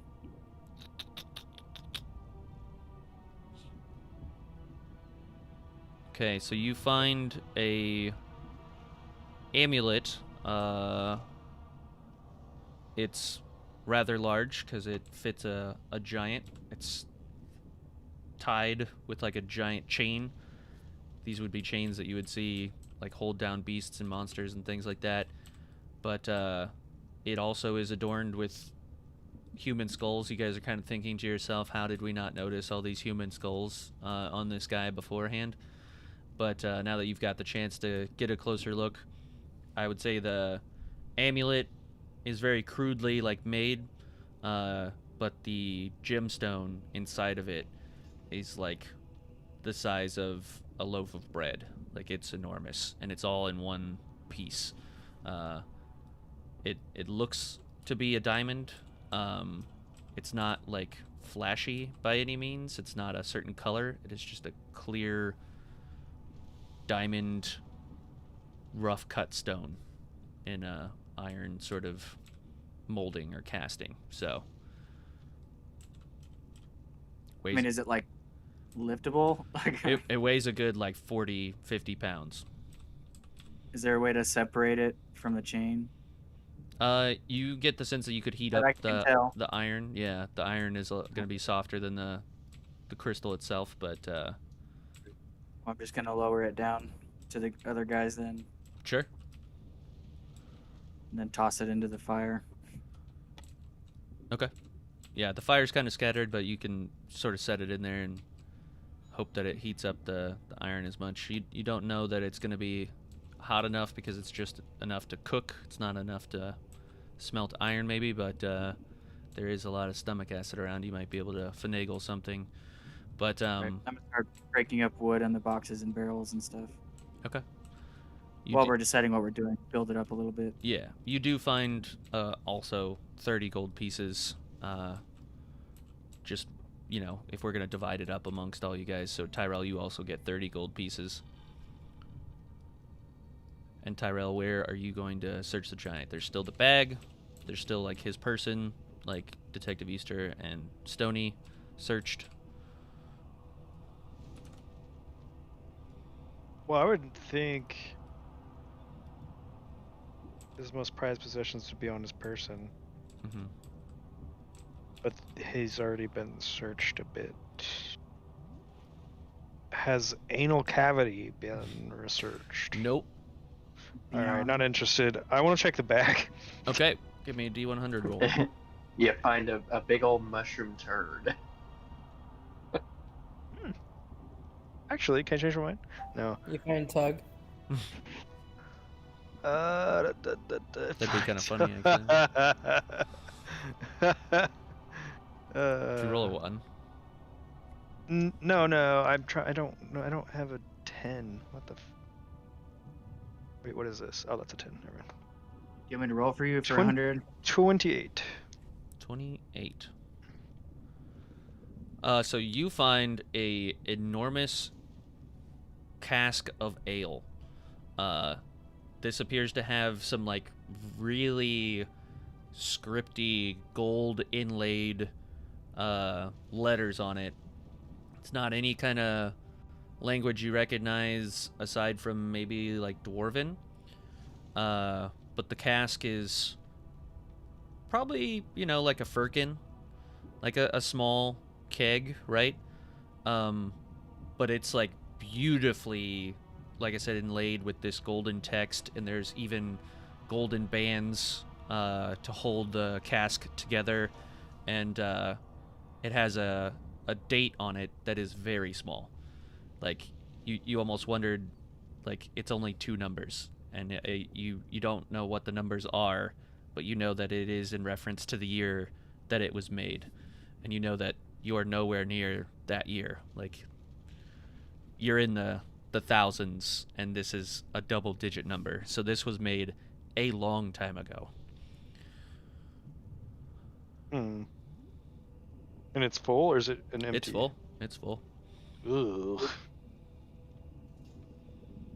It's quite the Hey, pass probiotics. that shit around, homie. Okay. Tyrell, do you know how to make a bag of holding? Probably.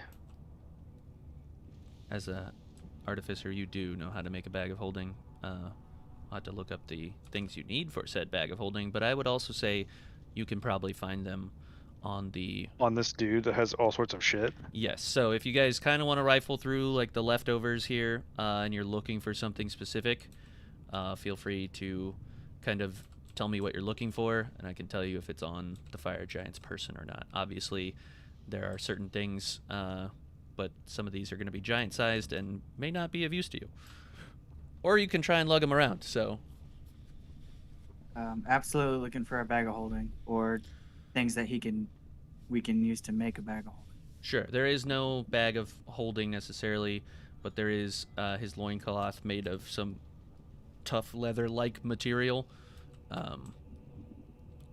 You do find some hempen rope on his person. Let's see what else is in here.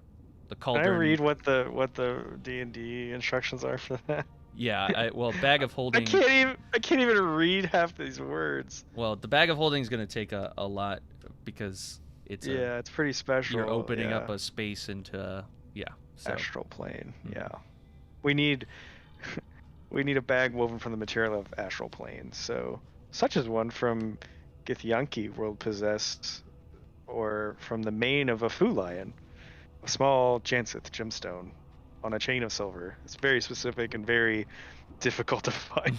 It's a wondrous item, isn't it? It is. They're hard to come by. Yeah, okay. Cool. But you do know how to make them if you can find the ingredients, and that's obviously 2 half the work battle. weeks. Yeah. Okay, cool. Well, that sounds fun. I'm sure I think I've heard a song by the Fu Lion, so I bet we could find you guys find some other oddities and things, lots of like weird dented, busted iron stuff that appears to be just little trinkets he kept from the creatures he killed, some rusty weapons that appear to be dwarven, forging hammer, anything like that. You'd find some hammers and things that are dwarven, but they're like they didn't keep as well. These have obviously been through hell, and don't seem to be made up to the quality of like the keg or firkin that Tyrell found. You find some wooden oars and scrap. You find a riding saddle.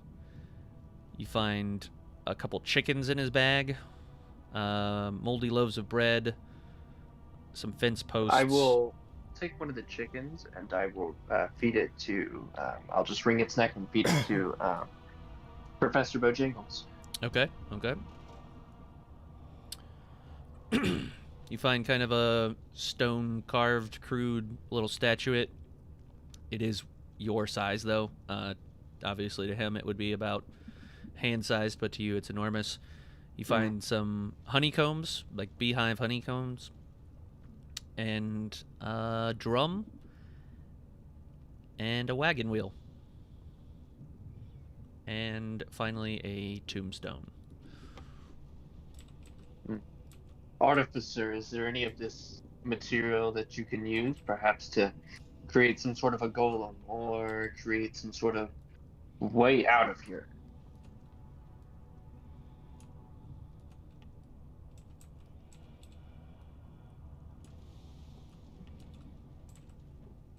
Take your time. You also find some of the rust monsters, like he's cut off the head and kept the bodies kind of thing. So you find 5 of the rust monsters that have been decapitated as well. Do they have any sort of liquid left in them? They appear to have been killed a long time ago, but they're more like carapaces now, like kind of hard chitin almost. Okay. Do their teeth seem really strong or anything? They've been decapitated, so they don't have the head anymore, the thing that created the enzyme that eats the rust. But they do have like the hard chitin. You know, he does have iron armor that's too big for any one of you to adorn. Right. But the chains. I just want to try and break the diamond out, so I'm just thinking of things to use to break the diamond out. Sure. Or at least to make it a little lighter. Yeah, you know you could drag it with the chain around, but that would be kind of rough. You know, a 45, 50-pound dumbbell on the end of a iron chain that's something. Right.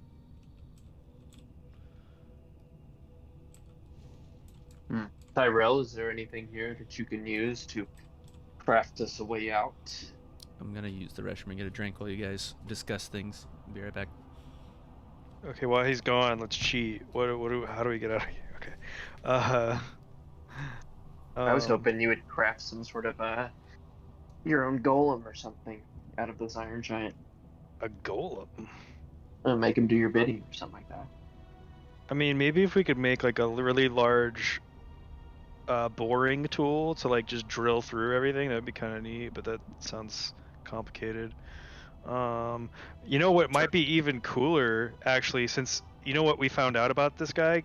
Here's the most important thing we know. He could travel through freaking the lava acid. What if we built ourselves at least a ship, if not like a submarine almost, that we could contain ourselves in, and then if we can get the dragon turtle to explode himself by attacking his lungs or his heart, then he like throws us up, but we're contained inside of the dude. That could be cool. I like it. How are we gonna sew ourselves inside of it? Oh, we have magic rope. Magic rope. What else? Why would we use anything else? I think we could do it. As an artificer, can you create us a boat or a Trojan horse out of this guy? Yeah, I don't know that we need to trick anyone else, but we don't know if it floats. Yeah. Right. Well, I guess we could attach. No, those would burn up. Does anyone have like levitate? Like even if we had to like build something, because I don't know that is the lava run through. Like we'd have to lift it somewhere, right? Like it's not just gonna float out unless we get the lava to go up here. Maybe that happens from hitting the lungs and just acid starts flowing up. Then we just hop in and sew ourselves up and hope for the best. I don't know. Sounds risky, but I don't know what else we're supposed to do. Yeah, I'd say we need to go look at the big cavern area, see if we can find something there. You don't like the idea of jumping in the... I just don't think it would work. We could even build a rudder. And how do we hit the lung and then somehow jump back in? What if it's pretty instantaneous reaction? Then Oh, well, we'll whoever- set like a timed release capsule, so then it explodes we'll build like a bomb. Look at all the stuff around us. We could build bombs to put inside his lungs.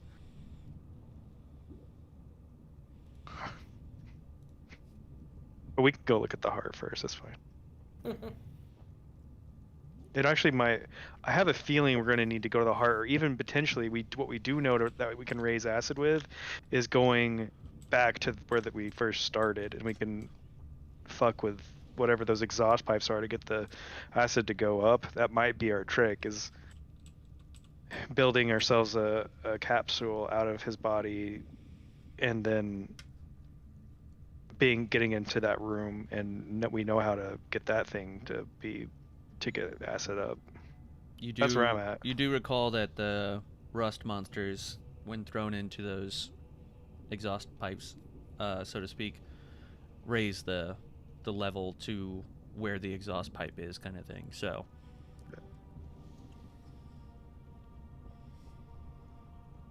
That's my best thought. And I have spider webs. You do think to yourself, too, while there were ship remains in there, the alive rust monsters were actively working to digest said ships. So you may not have all the time in the world to, unless you're going to construct a, flotation device. You do have some things around you here to do so, but Stony is currently burning wood as well, so. Oh yeah, and our flotation device, or like capsule core system, will be built out of the fire lava proof dead body carcass we have in front of us. That is very much an option. See? Alright, Ranger Steve. They're not Ranger Steve. Alright. I just said I know it's Stony. I know it's Stony, but I was like, did you have another character? Because I want to say that one now. And I was like, no. So it's on the side of the page, but. Alright. Stony Yellnats. Let's. What do you think? I mean, I don't see how turning the giant into a boat's gonna work, but. Alright, well, I'll work on that, and you guys go check out the heart. That way we have both being worked on at the same time. Yeah, that doesn't seem like we could get separated at all. I don't think so. Does my chain look golden red yet, where I can start banging it off? I mean, it's not golden red. I'd say it's more of a like very faint orange. Like firewood just out in the open's not gonna probably be enough to like melt it, but it might be enough to soften it a little bit. I mean, it's like cast iron, so. Right. Do you think the skin of the monster would be a good heat source? It's dead now, so you get the sense the best fuel source would be the stomach acid. That's, Well, that might ruin the. It could, but that's the hottest thing in the room right now. Yeah. So yeah, I'm gonna hold on. Okay, I'm gonna pull the chain out. Okay. And I'm gonna hold the diamond and then just dip the chain into the stomach acid. It's like where you've had the. Did you just have the chain in the fire before? Cause I just had the chain. Yeah, I just wanted to separate the chain from the. Okay, I got you. Yeah. So I mean, you can drape it down. Do you go down to like the edge where it's closer, or are you off the side? No, I go up to like the waterfall by the stairs. Oh, okay, I got you. Other way. No, back towards the mushrooms. Okay. Yeah. I got you. Yep, we're gonna head that direction eventually, probably, anyways. Sure. Yeah, so you sort of dip it in and bring it back out, and you can see that this is going to be a much more effective means to do so. You can easily get rid of the chain on it, but you're not quite sure yet how to, dip the iron-surrounded gem in it without it getting too hot for you to hold while also removing the diamond from it. Right. Yep. I'll just get rid of the chain for now. Okay. Put it back down. Sure.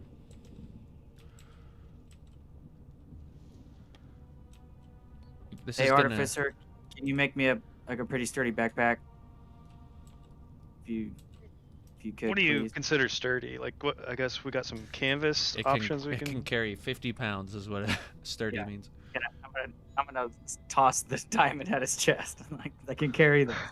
You're gonna throw a 50-pound thing at him? Unprepared? Yeah. I'm gonna die. A frail drow, you're gonna throw a 50-pound? Yeah. Why don't you not throw it at my head? Let's see. I've got...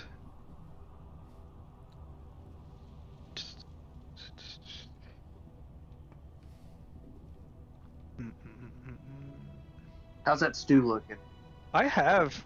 It's looking pretty good. It's not as full as it was, but it's a stew at least. I mean, it's hot. It's a liquid. It's kind of a weird, like, muddy, brownish black kind of color.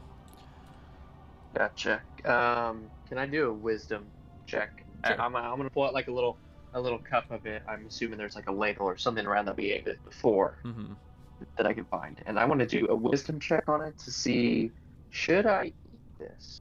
Okay. Based off of all my senses here. Okay, looks like I'm a little bit hungrier than I thought. I got a. Would this be an insight check, or what kind of a wisdom check would this be? I'd say it's more of a survival check. Gotcha. Then I got a 10. Or like a medicine, but it's kind of all the same. Yeah, that would be a 10 on my check. So I'm pretty hungry. Yeah, I mean, even despite you being hungry, it doesn't look great, and it doesn't really smell great. I mean, it's kind of like tar almost is the best way to describe it. Gotcha. Okay. Then I'm not gonna eat it. Okay. I'm really disappointed. I just throw the whole cup back in with the stew. Yeah. You get the sense that it's like a horse or something, right? Like you'd never be able to. You would boil it down to nothing, but it may retain some elasticity or something. Like it's a fire giant's never gonna be completely dissolved by heat or fire. It's at least resistant. So you manage to make some like gum, essentially, some like really charcoal tasting chewing gum. Might be good for digestion, but it's not gonna be the no. That's gonna be a no for me, I guess. Okay.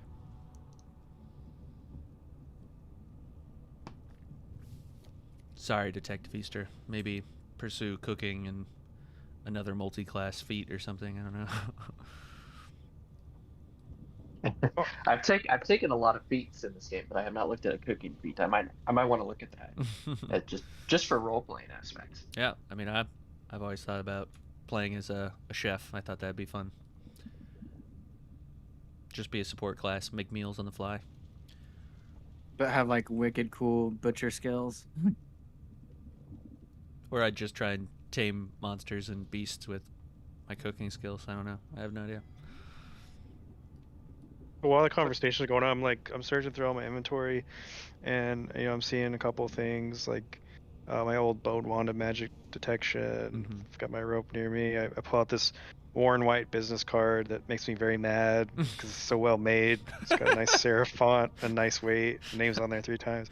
But then I find I do actually have, interestingly enough, a bag, it says, that was holding turtle soup before. So it's just like a small canvas bag. So I'm wondering if I can't take that along with I see maybe some of the rope on these barrels, maybe if I could steal some nails and maybe kind of reinforce the bag so it do I smell turtle soup? A faint smell of turtle soup, yes. And you Tyrell, you also have the 50 feet of hempen rope you got from the giant. You also have the tough leather-ish sort of loincloth that it had. That's so right. Yep. there are definitely enough elements to make a nice, sturdy, like, bag.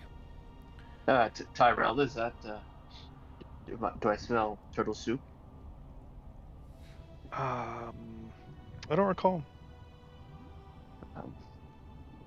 I'm gonna move closer and keep smelling this, searching for the sense of that source of smell. And they appear to be in some weird, like, plastic containers, and on the top it says Dupperware. Tyrell, could we warm this back up and have some turtle soup? That's certainly what this smells like here. Yeah, I guess I thought they were empty, but I could try. Is it empty, or is it you open it up, it's not empty, but it's not good anymore either. Oh, my day has been ruined once again. It's like crusted inside. Oh. You know, it's you're kind of afraid to smell it. Oh. He's really upset. All right, I don't know how much time I need to get this. I'm gonna go smoke a cigar in the corner. I'm upset. Okay. The prospect I'm of walking- turtle I'm soup has been away from ruined. everybody else. All of your food endeavors have failed you so far, so yeah. Okay, so it's called Sturdy Bag, built with loincloth, some rope. We'll say the sturdy bag can...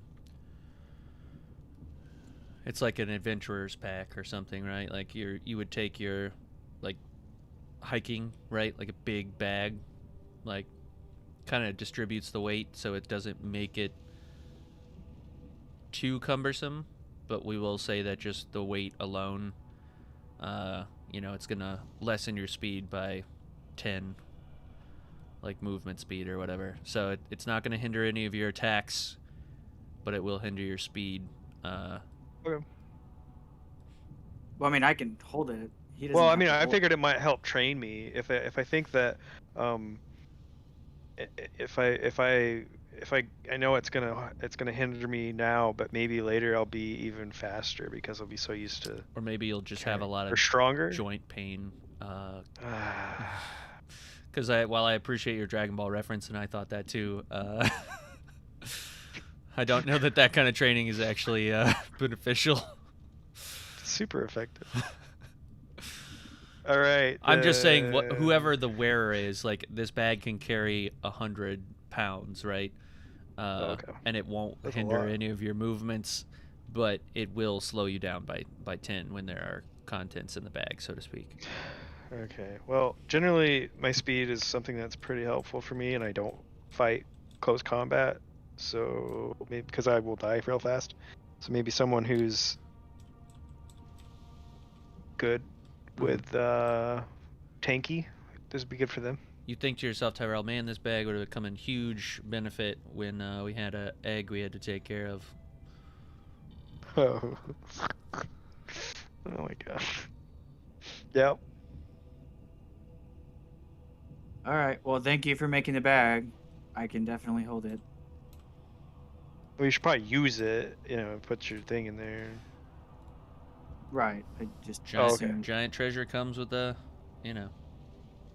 pros and cons. Okay. So yep, for right now, yeah, I'll sling it on my back, and I'll ride with it until I don't see a way of surviving with it on my back. So. Okay. Big Do treasure. I get XP for crafting my first useful thing besides a rope? Sure, Tyrell. You get 200 Hey! experience for crafting a bag, and while we're at it, the rest of everyone, including Tyrell, not the rest of everyone, everybody gets 5,000 experience points for defeating the fire giant. Nice job, Sailor Son. It's a great team assist between you and I. I helped run away. Stony would have been here, but he got flung across the... Oh, he got. That's true. He actually had a reason to be away. I didn't. Yeah, it's not like Cameron's avoiding the battle. It's like I got thrown across the map, and now I have to deal with this. Not even given a chance. Beat that dude in probably 2 rounds with mine and Detective Easter's attacking ability. That thing would have been toast. Well, it all came down to me, so you're welcome. So it was 5,000, Christian. 5,000 experience points, yes. Awesome. I got 26,500 to spend on a class. I need to see what my next class I can spend it on is. So. I think it's geometry. Ooh, level up in some mathematics. Let's go. And if you think about it, I put us in this situation to get said experience points. So Yeah, I definitely didn't think that we were gonna have to fight this guy after all that. I thought we found the secret that he was good. No, he quite literally just wanted to make sure all the variables were in front of him, and when you were at your most vulnerable, he was gonna make you into stew. So, okay. While he was smart enough to get all of you together and get you to trust him, he wasn't smart enough to kill you in your sleep and then put you in the stew. He just put you in the stew. So, fire giant, he's not, like, it's a bad stereotype. Giants aren't stupid, but, he wasn't super smart either, so. The sharpest tool in the shed. Right. Finger in the shape of an L. Forehead. Yeah. Well, all right, boys. Do you want to? So, Tyrell, did you want to try your experiment out? Oh, now I have permission? Well, you said you wanted to split up, so we're gonna go head out. Okay, yeah. I want to work on the submarine. I mean, hopefully it can just be a boat, but I'd like to try to proof it to potentially have to take on acid from all sides. Yeah. Well, I mean, we'd have to get the acid to go up high enough at least to see the mushrooms. So. Unless we find a way to, I don't know how heavy it's gonna be. We'll just have to find out. We also, if we found a way to just drain the entire beast of its acid somehow, that might give us a way out the bottom. Maybe we could drain it out of its acid. Good one, Detective Easter. Have either of you taken biology? I mean, goes Is up, that your next class? up or down. I spent all my money on geometry. Sorry. Damn it. If we do level up, Christian, is it like a video game where instantaneous? You get instantaneous health and you leveled up and you get all your slots back? Mm-hmm. Oh, perfect.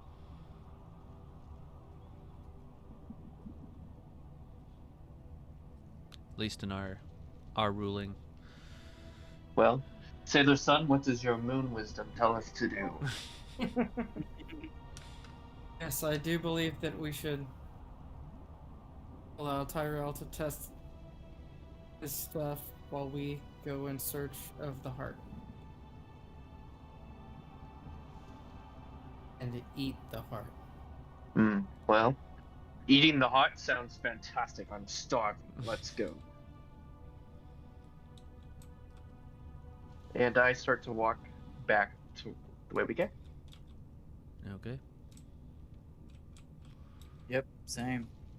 So Tyrell, you're just staying behind to work on the submarine, the capsule. Mm-hmm. I just realized that may be a bad idea, and I'm gonna go back and give Tyrell a sending stone. Okay. I have a total of 3 sending stones, so I will give him 1. Nice. Yeah. What channel do I put it on? 5. Got it. Wait, was that 5-5 or 5? Wait, what? You look at the sending stone. There's Chicago. there's only 10 numbers. You couldn't have a 5-5. He's gonna hit 5 and then cancel the call by hitting 5 again. Well, Tyrell says, "Hey guys, there was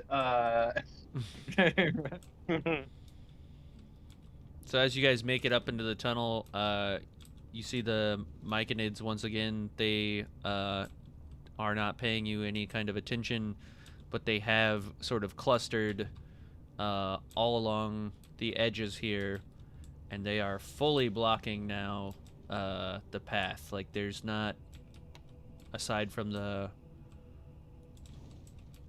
stomach acid here, there's not a good way through like before. Yeah, I'm gonna go forward. Okay. Yep. Same. And I want to yell at the Myconids, "Get lost!" and try to intimidate them. Okay. Give me an intimidation check.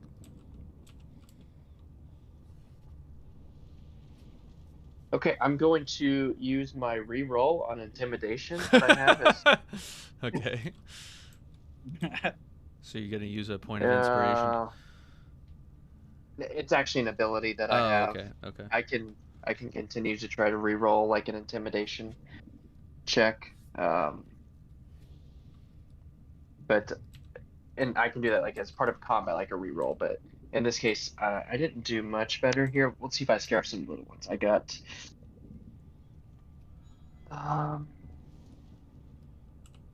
an 8. Is that intimidating? So you see the bigger ones sort of slowly turn around and acknowledge that you're here. They all seem to sort of turn around at the same time, like in unison. Even the small ones don't seem to move. Nobody moves back and nobody moves forward, but everybody collectively looks at you at the same time and stands their ground. They don't seem threatened, they don't seem aggressive, but they are not intimidated. We just killed a fire giant and fed on the stew of mushrooms. Let us pass or we shall feed on more mushrooms. They sort of look at each other and nobody moves. They're completely still. They're just sort of staring at you silently. You see slowly the bigger ones and the smaller ones start to emanate the spores underneath their mushroom caps again, sort of contained within that little cone of themselves. And the big ones and little ones alike, all of them sort of move their hands in a like approaching fashion, like a come closer kind of movement. I'm gonna put that face mask, that cloth, back over my mouth and nose again. Sure. And I'm gonna turn to the group and show them that that's what I'm doing. Yep, I'm gonna do the same. Okay. I mean, they're blocking the path, so you guys just want me to try and blast them away. Let's go for it and then try to run past them. Okay. I'm going to...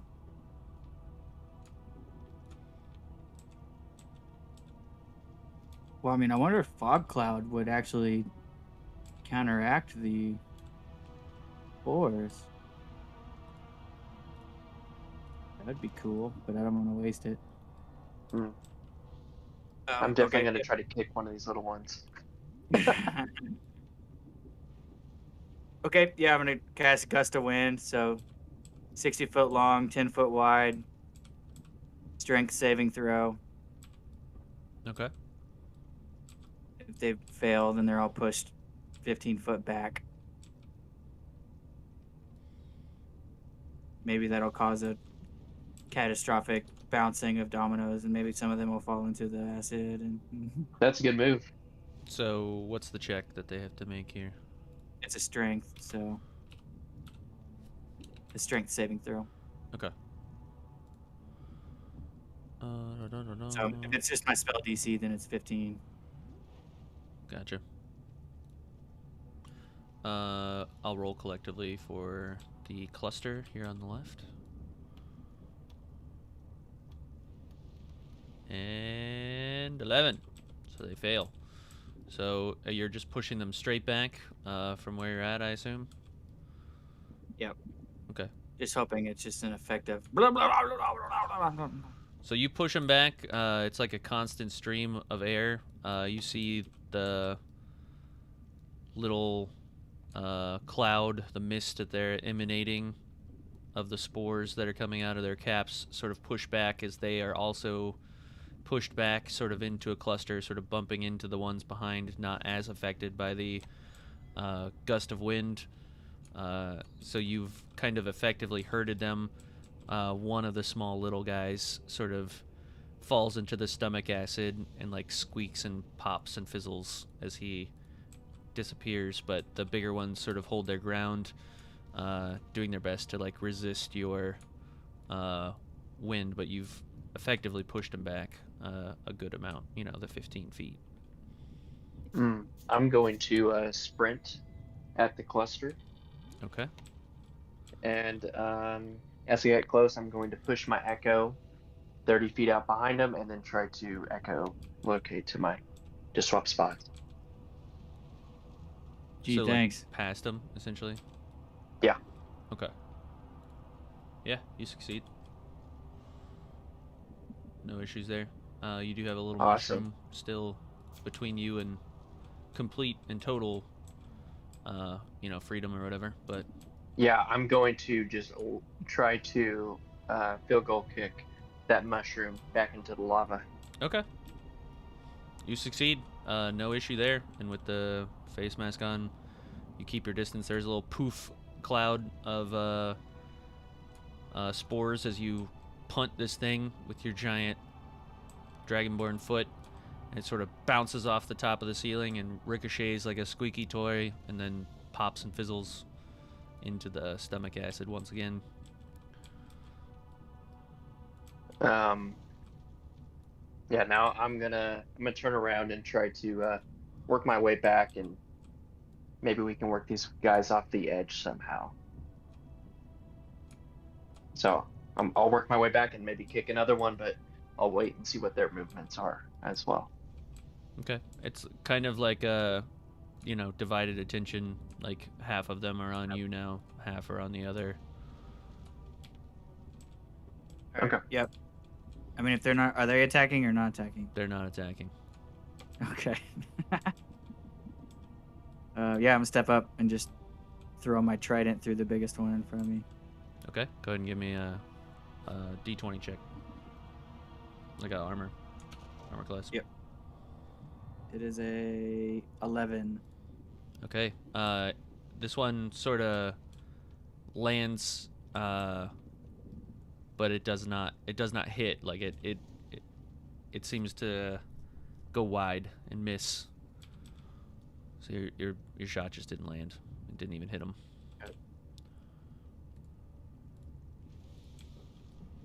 I mean, I'm just gonna keep calling it back and throwing as much as you'll let me, I guess.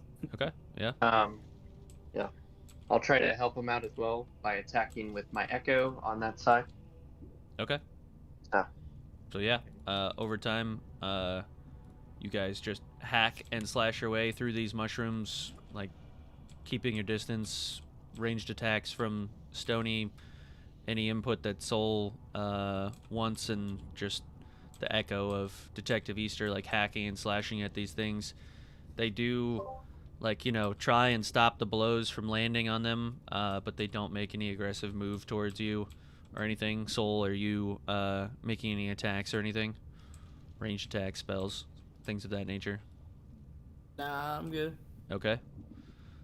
So as you guys sort of hack and slash and waylay your way through, you finally get down to the last big one or whatever, as Detective Easter just sort of forces it over and into the stomach acid, and you guys in total killed maybe about 15 of the mushrooms, the Myconids, and the path is clear. You see the Myconids across the way, just sort of observing and watching you the whole time. Very eerie. I feel too hungry to care at the moment, so. I'm gonna be right back. I'm gonna say goodnight, Teddy, but just a couple minutes. You're good. Yeah, I guess we'll just continue forward. Okay, we'll try Or to you can hop back check to in with Jared and Tyrell. we'll see about the. So, Tyrell, describe to us what you've been working on. Is this something you're realizing is going to need to be transported into the stomach area to build it, or? Well, let's see. So I remember one leg was completely. Is it demolished or is it just severed? Think of it like ice shards, right? So like it's lost below the knee, but that flesh has been like damaged and ruined. Its fireproof properties are no longer applied. But the other leg? The other leg's fine. The entire, thighs and arms, head, most of the torso that's not been impaled by the sword kind of thing. Like, the sword entered, left of the neck where the collarbone is and down through the center. So, yeah.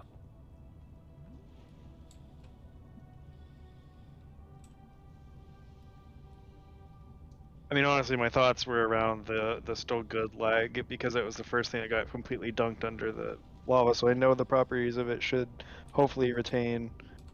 Yeah, you see the general makeup of the creature, and underneath all the armor and everything, all of the skin is the same material. So aside from the like depreciated worth of the frozen leg, you realize over time you could kind of skin this thing and use its carapace as a. Okay. Yeah. Yeah. So. Yeah, I mean, I've got a. It's just giving that carapace a structure, and then also. Right. Yeah. So I guess I need to know what you're building the internal structure out of, or.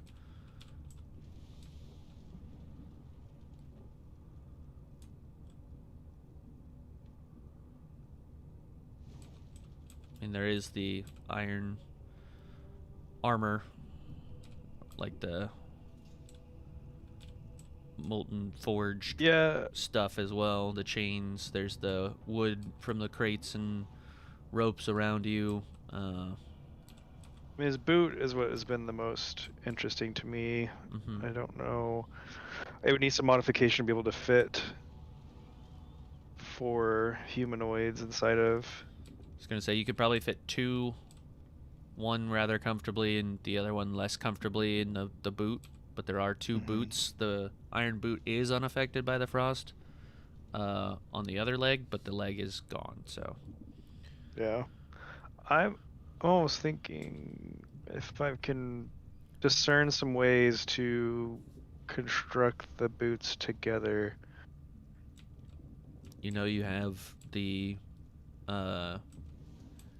use of the stomach acid around you, but you also watched it walk through said stomach acid, and the boots appear to be unfazed by the time it spent wading through that. So while it does seem resistant to that, it seems unlikely you'd be able to manipulate the boots. Yeah, that's fair.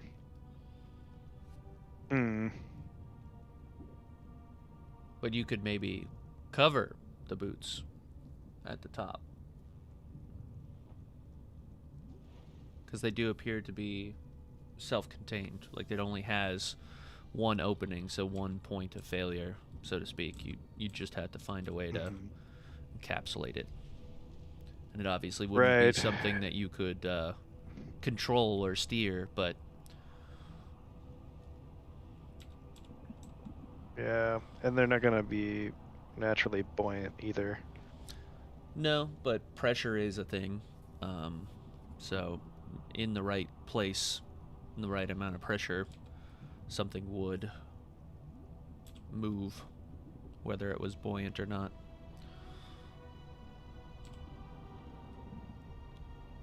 If you want me to jump back to the other group, though, I can do that. Let you think on it a little bit more. Yeah. Don't forget, you also, you have what you can see here. So you've got some shoulder pauldrons, you've got some arms, you got some chains, you've got the helmet, you've got the greatsword. and then the loincloth as well. So everything on the fire giant's person is fireproof, including the giant's bag. So keep that in mind. Yep. Okay, so all the Myconids' eyes still following you guys as you walk away and on the separate path. You once again are sort of reminded. This is going to be tricky to get into this spot. Hang on. Whee! Very tricky. Okay.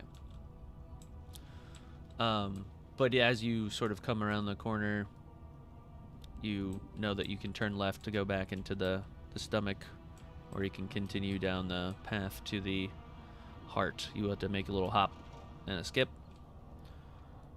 if you want to make it over there. Which way were we heading again? Back to the main cellar or towards the heart? I'd say towards the heart, see if there is a path down to where we saw that donkey. Okay. I will echo skip to the other side and then try to assist as others come across. So I'll get towards the edge, and Sure. if I need to try to help catch somebody, I'll try to do that. You guys make it. It's not too difficult of a jump from this portion to the other. And with the assistance of Detective Easter, you make it no problem. You guys make your way down to the edge, or the precipice of the opening of the next cavern.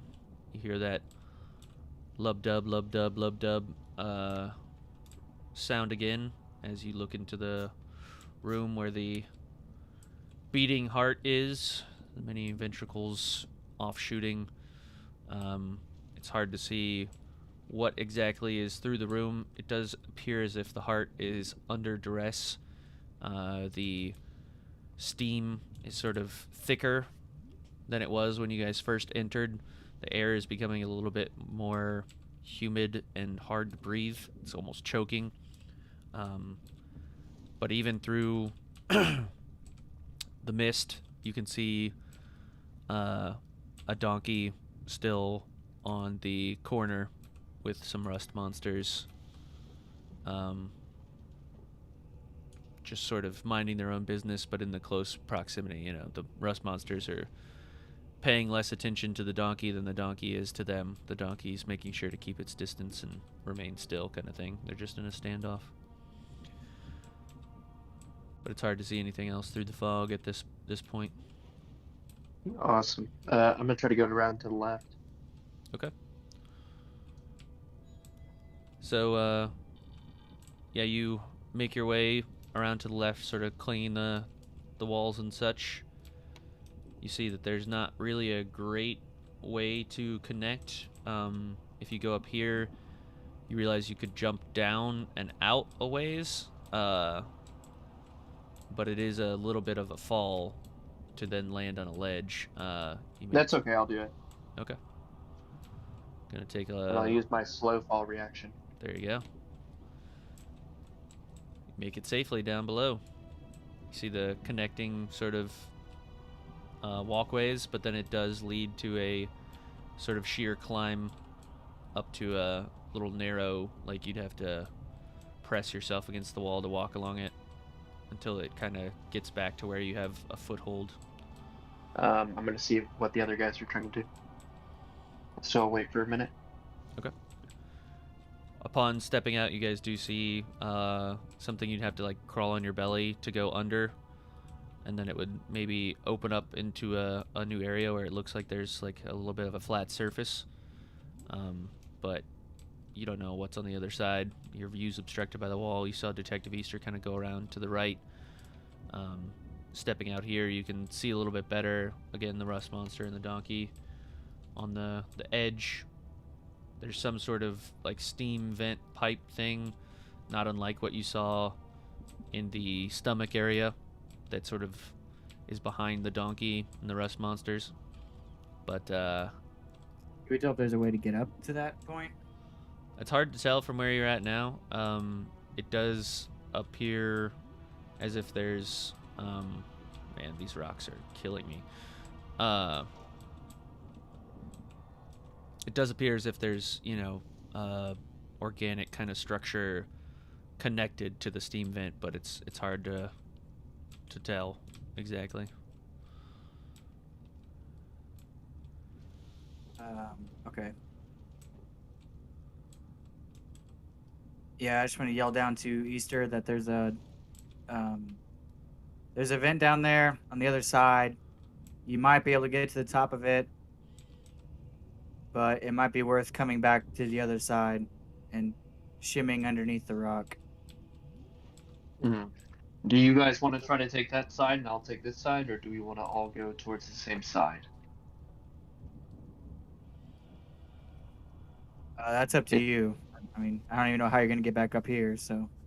I'll try to echo up here, or we'll spin to key point and fly. I mean, you can go take a look if you want. You can go walk around there and see if you can see anything different. Okay, I'll catch back up to you. Okay. As you guys are shouting, you see up and to your left a Kuatoa sort of making defensive noises. You can't quite see what's attacking it on the other side, but it finally backs up to the point and it slips and falls on the shale sort of rocky surface of the inside of the dragon turtle and hits the edge and falls down into the stomach acid, where you see it like sort of disappear. You see the rust monsters sort of edge over enough to see that their prey is gone, and they sort of go back across the edge. Is your Thunderstep a cantrip, or is it just a spell you can use once every 24 hours?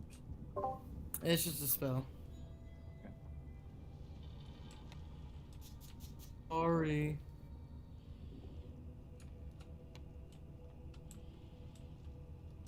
So Detective Easter, you've made it to the point where you'll need to start to climb. This edge where the marker is probably is. I'm gonna try to push my echo up as far as I can. Okay. Instead of climbing. You can push your echo up, but your echo will need to climb a little bit, like where the cursor is now or whatever. So you'd be right up until the edge where you'd have to pull yourself up and press yourself across. But you make it. The echo sort of trades places with you, and you're very close pressed against the wall. But you kind of shimmy, make it to the edge.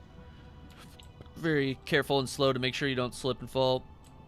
And you now have the better sight and vantage point on the donkey, surrounded by two rust monsters. You sort of look to your left, and there's kind of a black, organic, obsidian-looking, sort of like, like alien, like Geiger, like the Giger or whatever, the art style, like the xenomorph sort of looking stuff. Like that's what these structures look like. They look like Gotcha. hardened spiderweb ooze, like tentacle tubes or something. Yeah, I'm gonna go save the donkey. Okay. I'm gonna go down there and beat the shit out of these guys real fast, so. Before we engage in combat for you, we'll check in with the other people real quick. Stony Soul, what are you doing? What are you deciding? Just want to wait to see what we hear back from Easter. Yeah, I think that's a good idea. It looks like there's a path on the other side. Then we can figure out how to get down. Tyrell, we're going to catch up with you. What are you up to? I'm visualizing a PDA in my hands and drawing out terribly what I'm thinking. I can tell you kind of where I'm share at with the class, please do. So, the shoulder pad. Yes. I need to get a reference of how big that is now that I was hinging everything off of that one piece. Is 1.5 person. So imagine a quarter of a sphere, right? It's not quite a turtle shell. It's not half of a sphere, but it's something. it is just one shoulder pauldron. He does not have two. He kind of had his sword arm free of that. So it does create like a little dome shape, but it doesn't have a ton of leeway when it comes to like tilting, right? Well, okay, so here's my thought. Mm-hmm. Which I had, for some reason in my mind, I had it a little bit bigger, but I was thinking of constructing that as a front bow of the ship. Okay. With crates. There's these, at least there's 2, 3 of the crates. Mm-hmm. As wooden sides that go to the rear end of cutting barrels in half to build out a back end. All while using his studded anything metal-esque as reinforcements around all the wood itself, to build the ship itself. Now there still would be quite a bit of an opening at top where I'd like to use the loincloth. Mm-hmm. That could be, it's not going to be submarine mode, it'd be more ship mode. Sure. So the cloth could be, laid down to help prevent some acid flow onto us, but we could lift it up to actually see what the hell's going on in front of us. Also reinforcing that with something like, so it's actually attached to the ship itself. And the other, I guess, last thought I had was in skinning his skin, hoping to actually, while I may use some for the boat, especially the undercoverings and maybe up the walling, I'd really like to be able to salvage enough to actually repurpose for each of our characters' skin, so that we have that wrapped around our own, like our metal masks and things that go around our chests, and sure, gloves even. Probably a good idea to get us some fireproofing of on our own persons. Yeah, there's more than enough to adorn you guys with, like, a magma suit, a heat suit, or whatever you wanna call it. Obviously, you're a little limited by time and how much you can tailor, but you can make some broad use stuff, some cloaks and things of that nature. Yeah, I figured not full body suits, but like the important stuff like gloves, masks, shoulders, feet, and chest is what I'd be aiming for everybody. Sure. Yeah, I mean, you can definitely do that with the time you've been given. I feel like the ship, you'll have a little bit of homework to illustrate a quick schematic or blueprint of. Yeah, it's pretty rough right now, so I'll continue working on it. No worries. Good to know.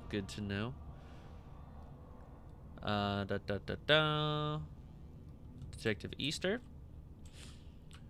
So the two rust monsters sort of, you see their antenna sort of tinge, like twitch, and you see them sort of turn around and stop giving their attention to the donkey and give their attention to you. I want to roll a quick initiative. Wow. 1 and an 18. Okay, I got a 22. Okay. So you will be going first.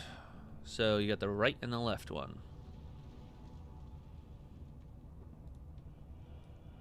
Right. Okay. Right, left. I picked up earlier like a little iron. Nope, sorry, I used that one earlier, that piece of iron. So I don't have that. I'm gonna go and try to just punt the one on, look at like facing the screen the right. Yeah, I'm gonna try to punt him into the fire real fast. So just a run and a kick of kick of thunder. Oh. Okay, I got a total of 12. Not a very good kick. So you hit it and it sort of thumps and like moves a little bit, but it doesn't explode off into the distance or anything. There's no twinkle star as it disappears into the sky. Gotcha. You're up for kick number 2. All right. Oh no, I rolled a 1. Oh no, indeed. What happened here? You go to try and kick it from another side, and you hit the rust monster, and it does move a good amount, but it bumps into the donkey. The donkey slips off the ledge into the fire. No!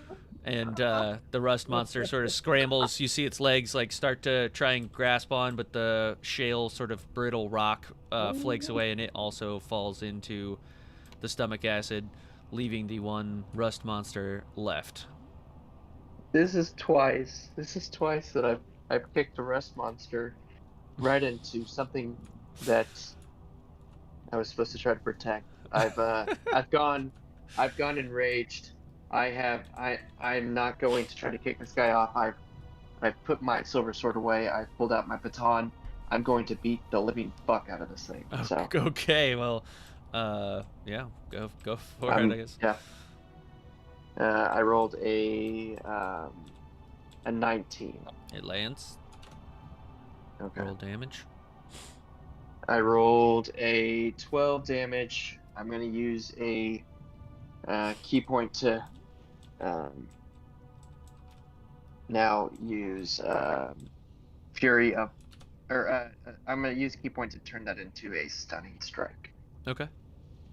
So with the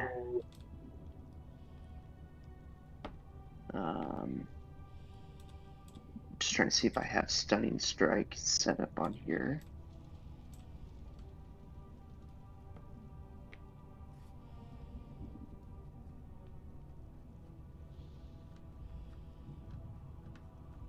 Okay, so it's a Constitution saving throw.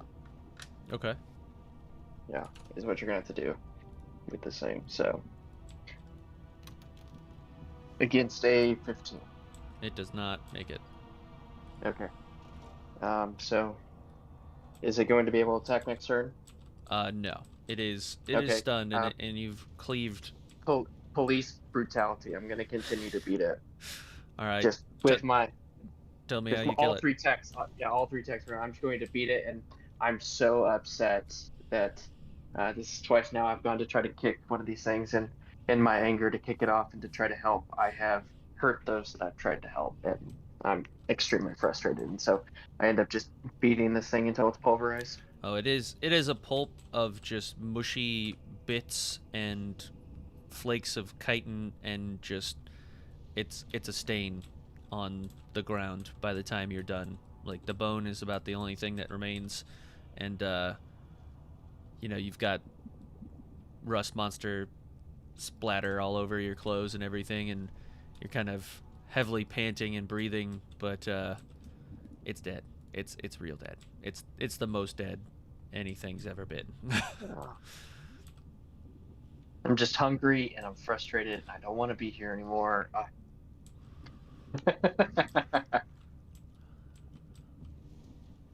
Well, I think that's probably a good place to end, with it being 9:55. That's a pretty good session. Tyrell's working on the escape plan. Maybe you guys are exploring the Chamber of the Heart a little bit more. But yeah, next time I recommend you come in with a game plan. Maybe watch some Magic School Bus, figure out how they did it, or I'm pretty sure they clipped off the hearts and the lungs and watched them fall into acid. Yeah, or maybe watch some Osmosis Jones. I make this bitch sneeze. That's true. Any of those. I did watch Anatomy Park. There you go. Yeah, or Anatomy Park. Yeah, there you go. But I don't see a lot of. I haven't seen any hepatitis C STDs. Yeah. You're refusing to ride the rides. Yeah, if we would have ran into the pancreas, I would have known that was the answer. I mean, you guys have there may be more tunnels. You've only explored the heart and the lungs so far, and this. Yes, Stoney. What? Well, Easter is extremely frustrated with his lack of food, and with him watching this is like 2 Kuatoa that he's kicked off the edge via one of these things and the donkey. Maybe kicking is not his strong suit, you know. Got 3 toes. There's a lot of weird angles that can go off of a dragonborn's foot, so Yep. What did you guys expect to get turned on by the fire giant? I was not turned on by the fire giant. Well. I was surprised you guys I don't know, didn't have a little bit more caution with him or whatever, but I'll be honest, nice. I thought Cameron solved your little puzzle because he was really nice. Yeah. I was like, oh, Cameron did the right thing, like when Josh decided to friend the Kuatoa. Like we went around him a couple times, kind of looked around like, wow, we don't really know what to do. I think we need to engage, so let's see what happens. And he was nice. Yeah. Nice enough to get you all close and cozy and ready for a stew. I know, now we're just never going to talk to anybody. It's true, yeah. I mean, the Myconids seem to want to talk to you a lot, too. Now we'll never know. We're going to kill them. You mean, you did slaughter a lot of them, yeah. We'll get out of this, and you'll be like, yeah, no, they were. You just inhale, and you just get sent out of the lion turtle. And you'd be like, well, fuck us then. It's a dragon turtle, guys. It's a dragon turtle. Really walking the lion turtle. All right, we'll get our bending powers. I'll see you guys next week. Thanks for playing. Dude. We'll see you then. Bye. All right, I'll wrap up the stream too. Say your last thoughts before I hit the button. Last thoughts before I hit the button. Bye.